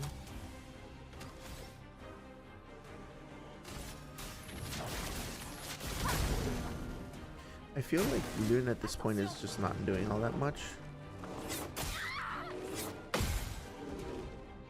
So maybe I'll try experimenting off stream, but I might switch Gustav back in because his break and build up just seems like it was such a valuable asset. Ooh, nice. That's great. Lune's useful for healing, but in order to make room for healing, you kind of have to get rid of some of her other stuff, and so she's not, I don't know. She had more presence back when Ciel was not doing as much, so yeah, I want to try to trade things around. I'll probably switch back later. Yeah. Oh, but he has 543 health. So he's not helping anybody. How much damage does she do with Trebuchet? It's 363. He does... Oh, well... 98. 356. I want to try... Exposing attack, energizing break. Yeah, I need to optimize him later, so... Let's just do that for now. On dirait un temple en l'honneur de la peintresse. Oh, interesting. Elle a détruit notre monde. Et quelqu'un lui a dédié un temple? Les faibles d'esprit sont prêts à se tourner vers n'importe quoi pour tenter d'expliquer l'inconnu. Et quand on est face à quelque chose d'incompréhensible, j'imagine qu'on est prêt à tout essayer. Yeah, that's a good point. Super. So, very interesting to see this kind of cracked and frayed appearance. That reminds me a lot of the Curator. Of course, we're not seeing her face, that makes sense. She does seem kind of frail and kind of vulnerable. Like, she doesn't seem like a very powerful and imposing figure, you know? Look at how, like, fractured and fragmented. Somebody built a shrine to her. You figured that the shrine was meant to provide some kind of worship or adulation. To build her in a way that is so fragmented, and she looks kind of pained. She looks like hunched over. Well, obviously she's hunched over. She looks, I don't know, does not look particularly empowered, so to speak, you know? So I'm very interested to see where that goes. That being said, I've been going for about 3 hours now. I think I'm going to call it a night and pick up next time. Sorry says, also, as for recent books, I recommend Darkness and Light by Paul B. Thompson and Tanya R. Carter. It's a Dragonlance fantasy novel. I love fantasy as a Dark Souls and Zelda fan. Yes, absolutely. Oh, that's great. Hey, if it has your endorsement and we both share that interest in that sort of aesthetic, then that should be awesome. We'll look forward to checking those out. I'm very tempted to see what's beyond this area, but I feel like we probably have a major boss coming up. Better to do it when I'm more rested and fresh. So I will leave it here for tonight. Thank you so much for watching. A quick schedule update. So this Sunday I will be gone. I will be traveling, and I will be back next Monday night. So sorry if I'm slow to respond to Discord. I'm probably just going to be AFK, entirely offline all weekend long. Feel free to send me a message about anything that you might like to talk about. Just understand that I will probably not respond until I get home on Monday night. Thursday will be more Clair Obscur. Next Sunday, not this coming Sunday, but the Sunday afterwards, will be a long Naruto stream going over our geography stuff. I also hope to have a video on the Boundless Goku scaling within the next week or two, as I mentioned before, hopefully before the Naruto stream. I think I might try to start a little earlier for the Clair Obscur next Thursday. Whoa, what's happening to my voice? What the fuck? I just feel like it just hit a wall. Whoa. Okay. Wow. I don't know if it'll be audible on recording, but it feels like something just like switched in my throat. What the fuck? Hope I'm not getting sick. But anyway, like I'm hoping to maybe start streaming a little earlier on Thursday nights because I want to make sure that we're, making progress at a good rate through the game. Not that I want to rush through this or like end it soon. I absolutely don't. But there's other stuff like the Dark Souls music stream and getting back to playing through Limgrave in Elden Ring and stuff like that I want to make sure we make time for. So we'll see how that goes. And I'll try to actually like get good at the game in the meantime on my own time. So thank you so much for watching. Have a great weekend, and I will see you next week. Sorry says, enjoy your holiday. Yes, thank you so much. Have a great weekend. Hope everything goes